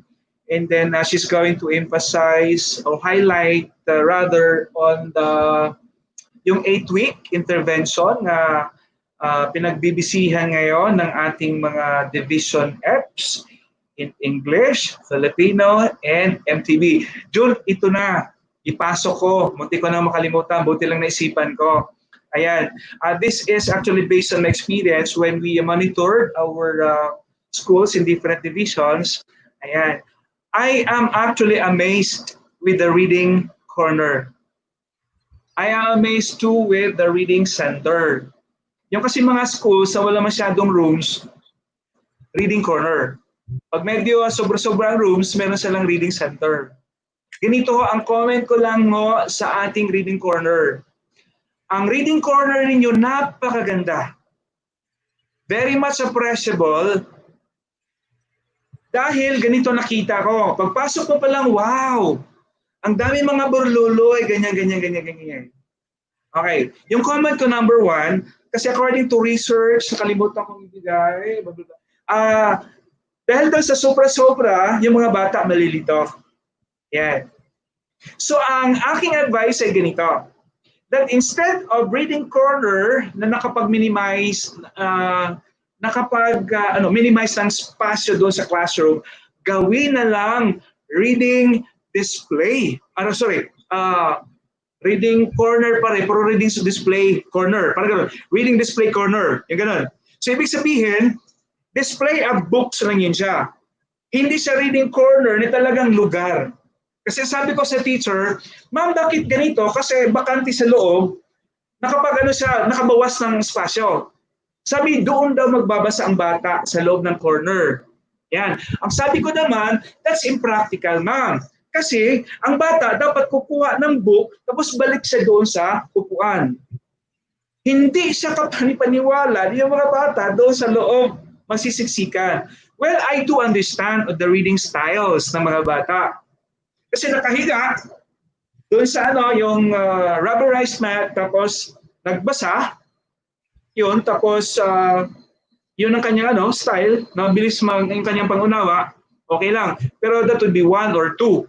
Pero that's impractical nga, sabi ko, na doon talaga sa loob. Ang ibig ko sabihin, ang reading display corner lang, dyan, parang tindahan lang yun siya, na walang spasyo. Yan, so pag-uusapan natin yan, and then of course, I'm going to listen also comments, feedbacks from the other division Fs, kasi they're going to justify pa naman for that. Malaking tulong yun, John. Malaking tulong yun sa mga bata. Yes, so yung pinag-usapan natin, sir, maano ko lamang yung sinabi niyo, no? Yung binabanggit po ninyo sa ating mga participants ay tungkol po doon sa setup ng reading corner. Yeah. Nakikita niyo po sa na-obserbahan niyo, yun po ba yun? Okay, so yun po. At least malinaw tayo sa... Okay, so sir, ay meron pa tayong ibang katanungan. Ito na naman po, from Davao del Sur naman tayo na division. Controller, pwede pakilakihan. Controller. Pakilakihan po natin yung sa Davao del Sur. Davao del Sur po, pwede natin siya maano. Ayan. Okay, paki-move na lang, ano? The K-3 teachers and learners are the most crucial level in our educational environment. Kindly move it down, controller. How do we ensure that teachers in these levels are equipped with the skills needed in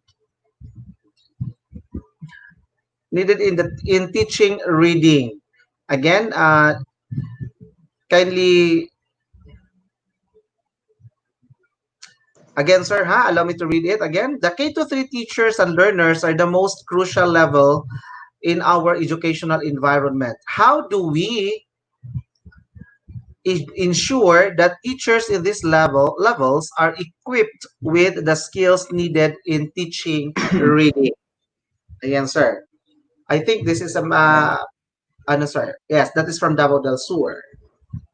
Okay, thank you for that question. Ayan, so talking about the key learning stage 1, the K to 3. Yan, so basically, tama, very crucial. Yun, so pag sinabing K to 3, ayan, kasama din yung ano natin doon sa kindergarten, sa MTB, ganoon. Buti hindi niya natanong kaagad yung paggamit ng sinubuanon or what. Uh, nakakaano ba yon? Nakakasagabal or what? Anyway, ang daming this is one.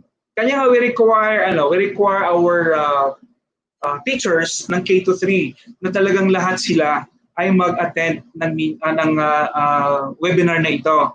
Kasi yung mga topics ay talagang pang K to 3.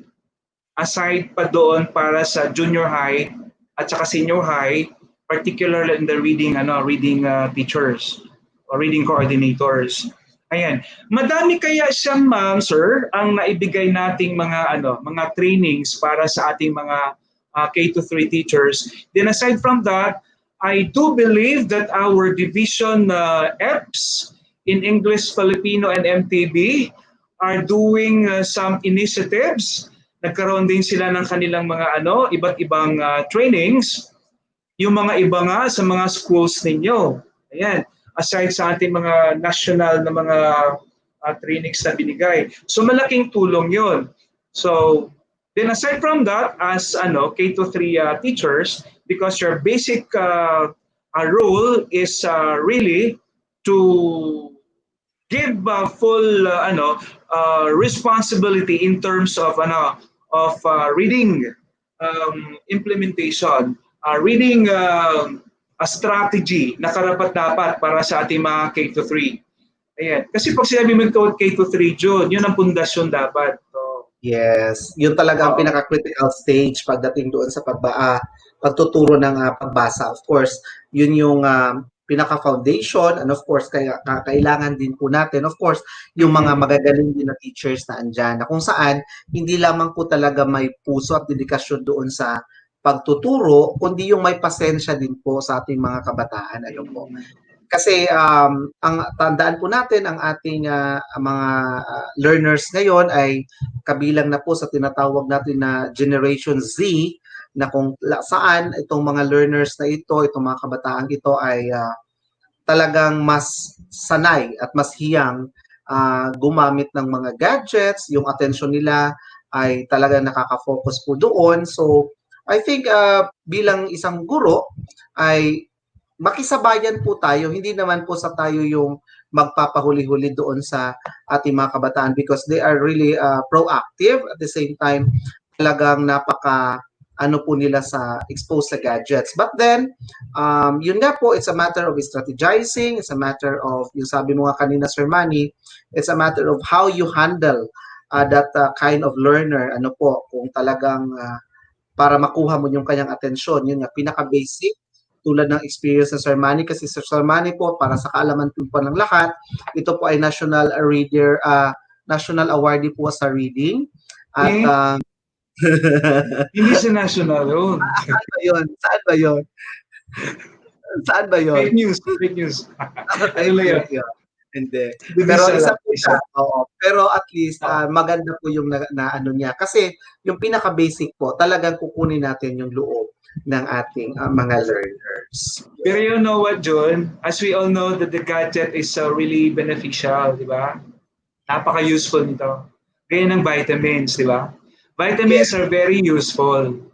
But if these things are abused, that become harmful, di ba? Yan. So, kailangan yung mga gadgets na yan ay gamitin sa tamang paggamit. It's just a matter of a proper guidance.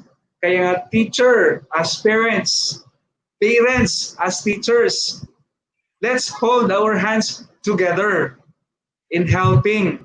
And, asa to John? And, sumpuin. Sumpuin ang ang sumpuin, ang isa ritong we consider as one pandemya. Isa ritong pandemya, yung reading struggles na ito. This is another version of pandemic, no? Ayan. So, ang sagot dyan is magtulungan tayo, magdasal tayo upang mabigyan tayo ng inaw kanong strategiya ang dapat natin ibigay upang sumpuin natin ang pandemya, ang reading struggles. Ayan. Yes. Oo. And I do believe naman, John, that teachers are really creative. Teachers are really artistic. Teachers are magicians. Ayan. Kaya Happy Teacher's Day. Advance mo yun, sir. Actually, sir, every day is a Teacher's Day.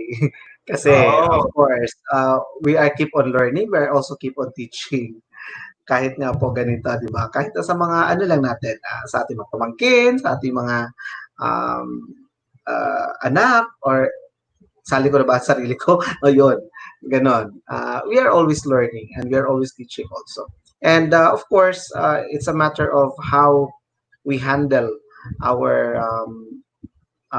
kids, our learners, for them to be interested, of course, in reading. Kasi nga, sabi nga ni Mama Villanesa kanina, reading is dynamic and it should be interactive in their part, at saka kailangan po talaga may connection yung nagtuturo sa tinuturuan. Ano po? Tsaka wag po tayo mapagod, lalong-lalo na po doon sa ating mga nasa K-3 nga, yung foundation talaga natin lahat.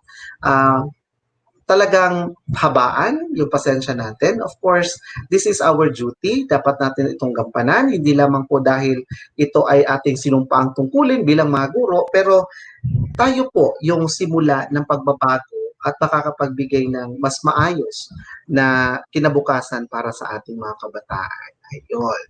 So, Sir Manny, okay, lastly, June, I would like to give tips siguro sa ating mga reading teachers. These are just tips.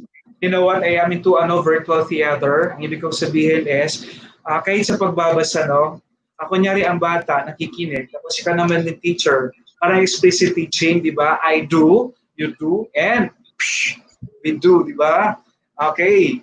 Pag sinabi ng teacher, para ba ang bata ay nanood ng isang palabas na kasi ang teacher ay ganito ang ginawa niya. Once upon a time, an old woman, blah, blah, blah. Yan. So meron siyang emosyon na pinakita. Because of that, the learner is interested to learn on reading. After listening, ayan, she starts to read with interest, with enthusiasm. So inspiration comes in. So it's a great achievement from a teacher. Ayan. Pero bako makalimutan, June, ng alternative views about reading natin, yung kanina ni Ma'am Dr. Villanesa, the 5 alternative views about reading. Take note. Reading as a skill, reading as a process, reading as comprehension, reading as development, and then reading as strategy. Yeah, gusto kong ulitin na sinabing reading as a skill, it can be achieved, it can be learned, it can be acquired. Yan. Kaya nasabi ni Chris Aquino, sabi ni Miss Chris Aquino, maybe I am gifted with a skill, not much with a talent. I want to sing, but I cannot give you my quality voice. But here I am now. I acquired more in the skill of hosting. So this is it. Yun. So the skill. Talking about the skills, diba? Meron tayong 5. The 5 macro skills. That aside from reading, we have the writing, the listening, the speaking, and then the 5th one is appreciating or viewing, diba? Pag samasamahin mo itong 5, wow, You are the greatest. Okay. So June, iniwan mo na ako. I think we are Hindi now pa, on our sir. ending point. June, sandali, ipaliwanag lang natin. Baka yung ating mga facilitators ay magkakaproblema na baka kasi ganito ang mga pangyayari. No, no. Ganito ang nangyari because medyo may sobra pa tayong oras dyan, no? Oo. Uh, because our deputy official guest, I think will postpone his speaking engagement, I think tomorrow or the following day. So gano'n. So medyo, kaya tumaas ang oras. Well, actually, sir, enough na din po yun sa ating Parang RBI na lang siguro ito, John. No, Sir, this is an sir? application of RBI, radio-based instruction. Yes, sir. Okay, Oo. Sir Manny. Ayan. Thank you so much, sir, for the tips that you have given to our teacher participants using applying theater into a virtual Okay, podium. okay. And that is really a very, very good technique in which we will be able to capture also students' interest or learners' interest if we are very much interactive, if we are putting emotions into what we are doing into the virtual podium. Okay, Sir Manny, eto po, actually, bago niyo po ako lubusang iiwan on screen, doon po sa ating mga teacher participants, Sir Manny, ano po, na yung inyo pong output, ano po, yung output niyo po para kay Sir Manny, ay actually pwede niyo pa pong isumite within the day at hanggang sa kinabukasan po. Open po yung link na yan. Kasi po, the purpose of that is we will see if how far have you understand the topic discussed, and then yung inyo pong responses sa amin, mahalaga po yon dahil yun din po ang basis namin kung how we will be able to reinforce in the part of the region and with the division education program supervisors doon po sa inyong mga usapin patungkol nga po sa ating literacy, ano po. And of course, paalala po sa ating mga teacher participants, Sir Manny, may ipapaalala ka po ba? Or do I have to continue now? May idadagdag Yun ka pa, siguro sir? lang, John, yun siguro lang. Yun lang siguro, Sir. yung sinabi mo kanina that they will still continue to submit their answers through that link because Okay. I am checking the answers. Yun. So, those are your outputs actually in exchange of your participation. So keep on joining and keep on answering with us. Thank you so much for listening.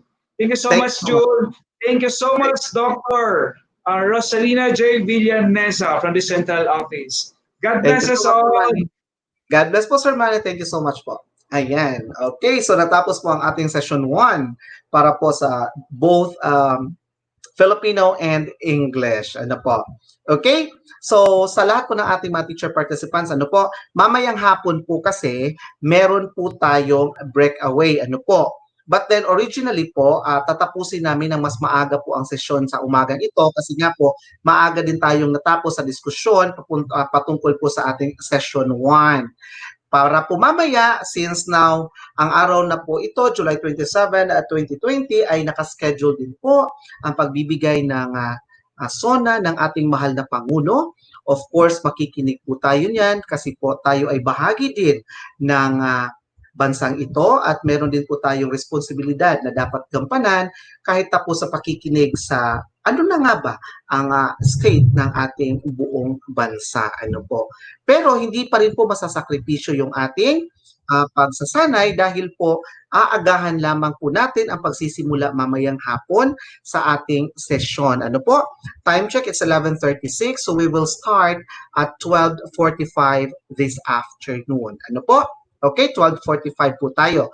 Ito po ang mangyayari. Kasi po mamayang hapon, magkaiba na po tayo. Filipino tsaka English ay maghihiwalay na po. Breakaway na po tayo. Hindi tayo magbe-break sa totoong buhay, pero naka-break nga po tayo ngayon.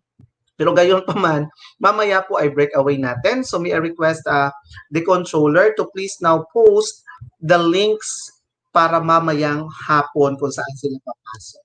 Ayan, naririnig pa ba ako, controller? Yes, naririnig ako. Yan po ang breakaway links natin mamayang hapon. So please do take pictures po.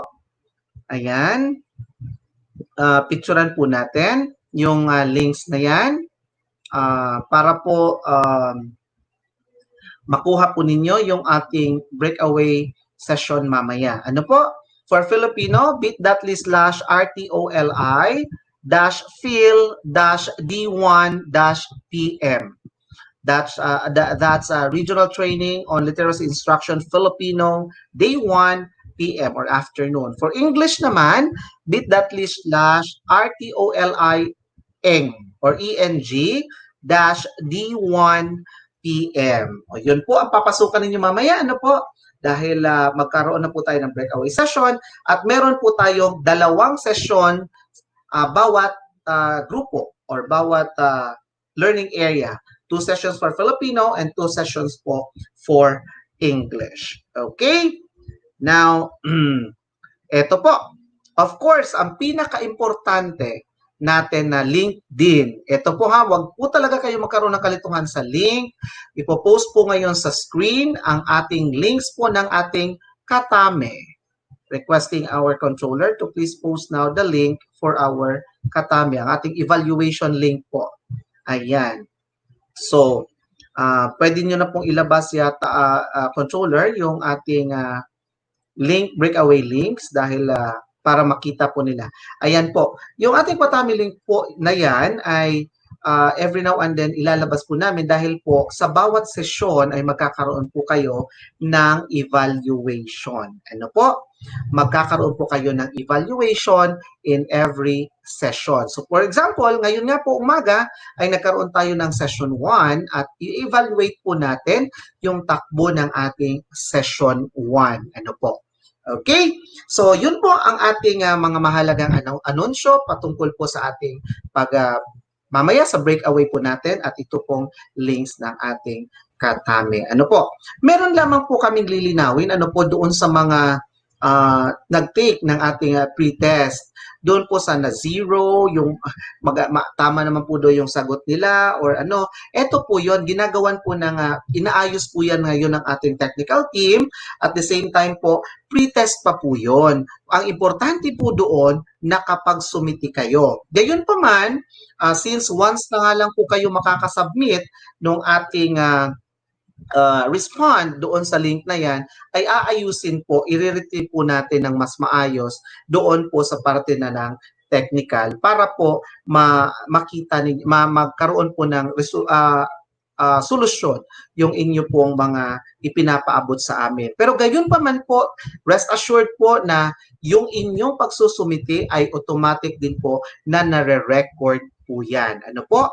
So in a way, kung hindi naman po namin titingnan kung gaano kayo kagaling sa pagsagot ng pretest, kundi po kung hanggang yung scores po na basihan, ay makikita din po natin yan pagdating ng post-test. Ano po? So mas malawak na kaalaman. Anyway, pag sinabi nga natin pretest ay kung ano lamang po yung naging ideya ninyo patungkol doon sa mga katanungan yon. Ano po? Pero wala pong zero dito sa atin. Lahat po tayo ay we are learning. Lahat po tayo ay makakapag-participate. Basta lamang po, the important thing is you will submit. Kung mayroong kailangan ipasumiti po, basta bantayan nyo lamang nga po yung ating mga links na pina-flash po sa ating screens. Ayan. Okay, so hindi po natin to patatagalin na kasi nga po natapos na ang ating unang sesyon sa umagang ito. Ayan na nawala yata ang aking ayon. Okay. So nagkaroon ng ang aking camera, medyo nawala pero okay na, nakabalik na rin po ako. Ayan. Wag lang po ninyong kalimutan, of course, mamaya po kapag nakapag-subscribe po kayo sa ating YouTube channel, ito po, yung YouTube channel po ng ating CLMD ay automatic po na manonotify kayo mamaya kapag nakapag-live na po tayo. So please do not forget to subscribe on that channel. Okay po? And of course, mamayang hapon ay magkaiba na rin po ang ating attendance at magkaiba na rin po ang makikita nyo sa screens ninyo dahil nga po magkakahiwalay na tayo mamaya sa English at separate din po si Filipino. Okay, so Again, kung nais nyo pong meron kayong nais i-shoutout or mga ano po, gamitin nyo lamang po itong hashtag Bayanihan Rehiyon 11 at hashtag Bawat Bata Bumabasa R11. At ma-review po namin yan once we search for that hashtags. Okay? So, ayun po. Once again, thank you so much po sa pakikisama ninyo sa ating pang-umagang sesyon. Session 1 po tayo, The Nature of Reading. At tapos na po ang ating pang-umagang sesyon ngayon. At see you po mamaya sa Filipino, and for English, may makakasama din po kayo mamaya sa inyong breakaway session. Please, once again, do not forget to take your evaluation with the Katami link flash on your screen. Ayan po, deped.in/literacy day 1. Okay po? So, deped.in/literacy day 1. Yan po ang ating magiging evaluation link for session 1, The Nature of Reading, facilitated by no less than our education program supervisor in the region in charge of English learning area, Dr. Manuel P. Vallejo, of course, with our chief in the BLD, Dr. Villaneza. Ayan po. So, thank you so much po sa inyo. Okay? Once again, this is Mr. June Aguilon of Panabo City Senior High School saying thank you so much for watching us and see you later in a while. At 12:45 po. 12:45 po tayo magsisimula sa hapon nating sesyon. Mag-ingat po kayo. Happy lunch po sa inyo. At samahan niyo po na lamang ako kasi ako lang nag-iisa ngayon sa screen. Ako na lamang po magbibilang. At, of course, eto na, sisimulan na nga po natin in 5, 4, 3, 2, 1. Bye-bye! Welcome to CLMD Connect. In support to the Comprehensive Region-Led Learning Continuity Plan LCP. I teach. Integrating technology academic community, the household. Ensuring every learner is safe and protected anytime, anywhere. Anchored on Sulong Idokalidad. This is DepEd Regional Office.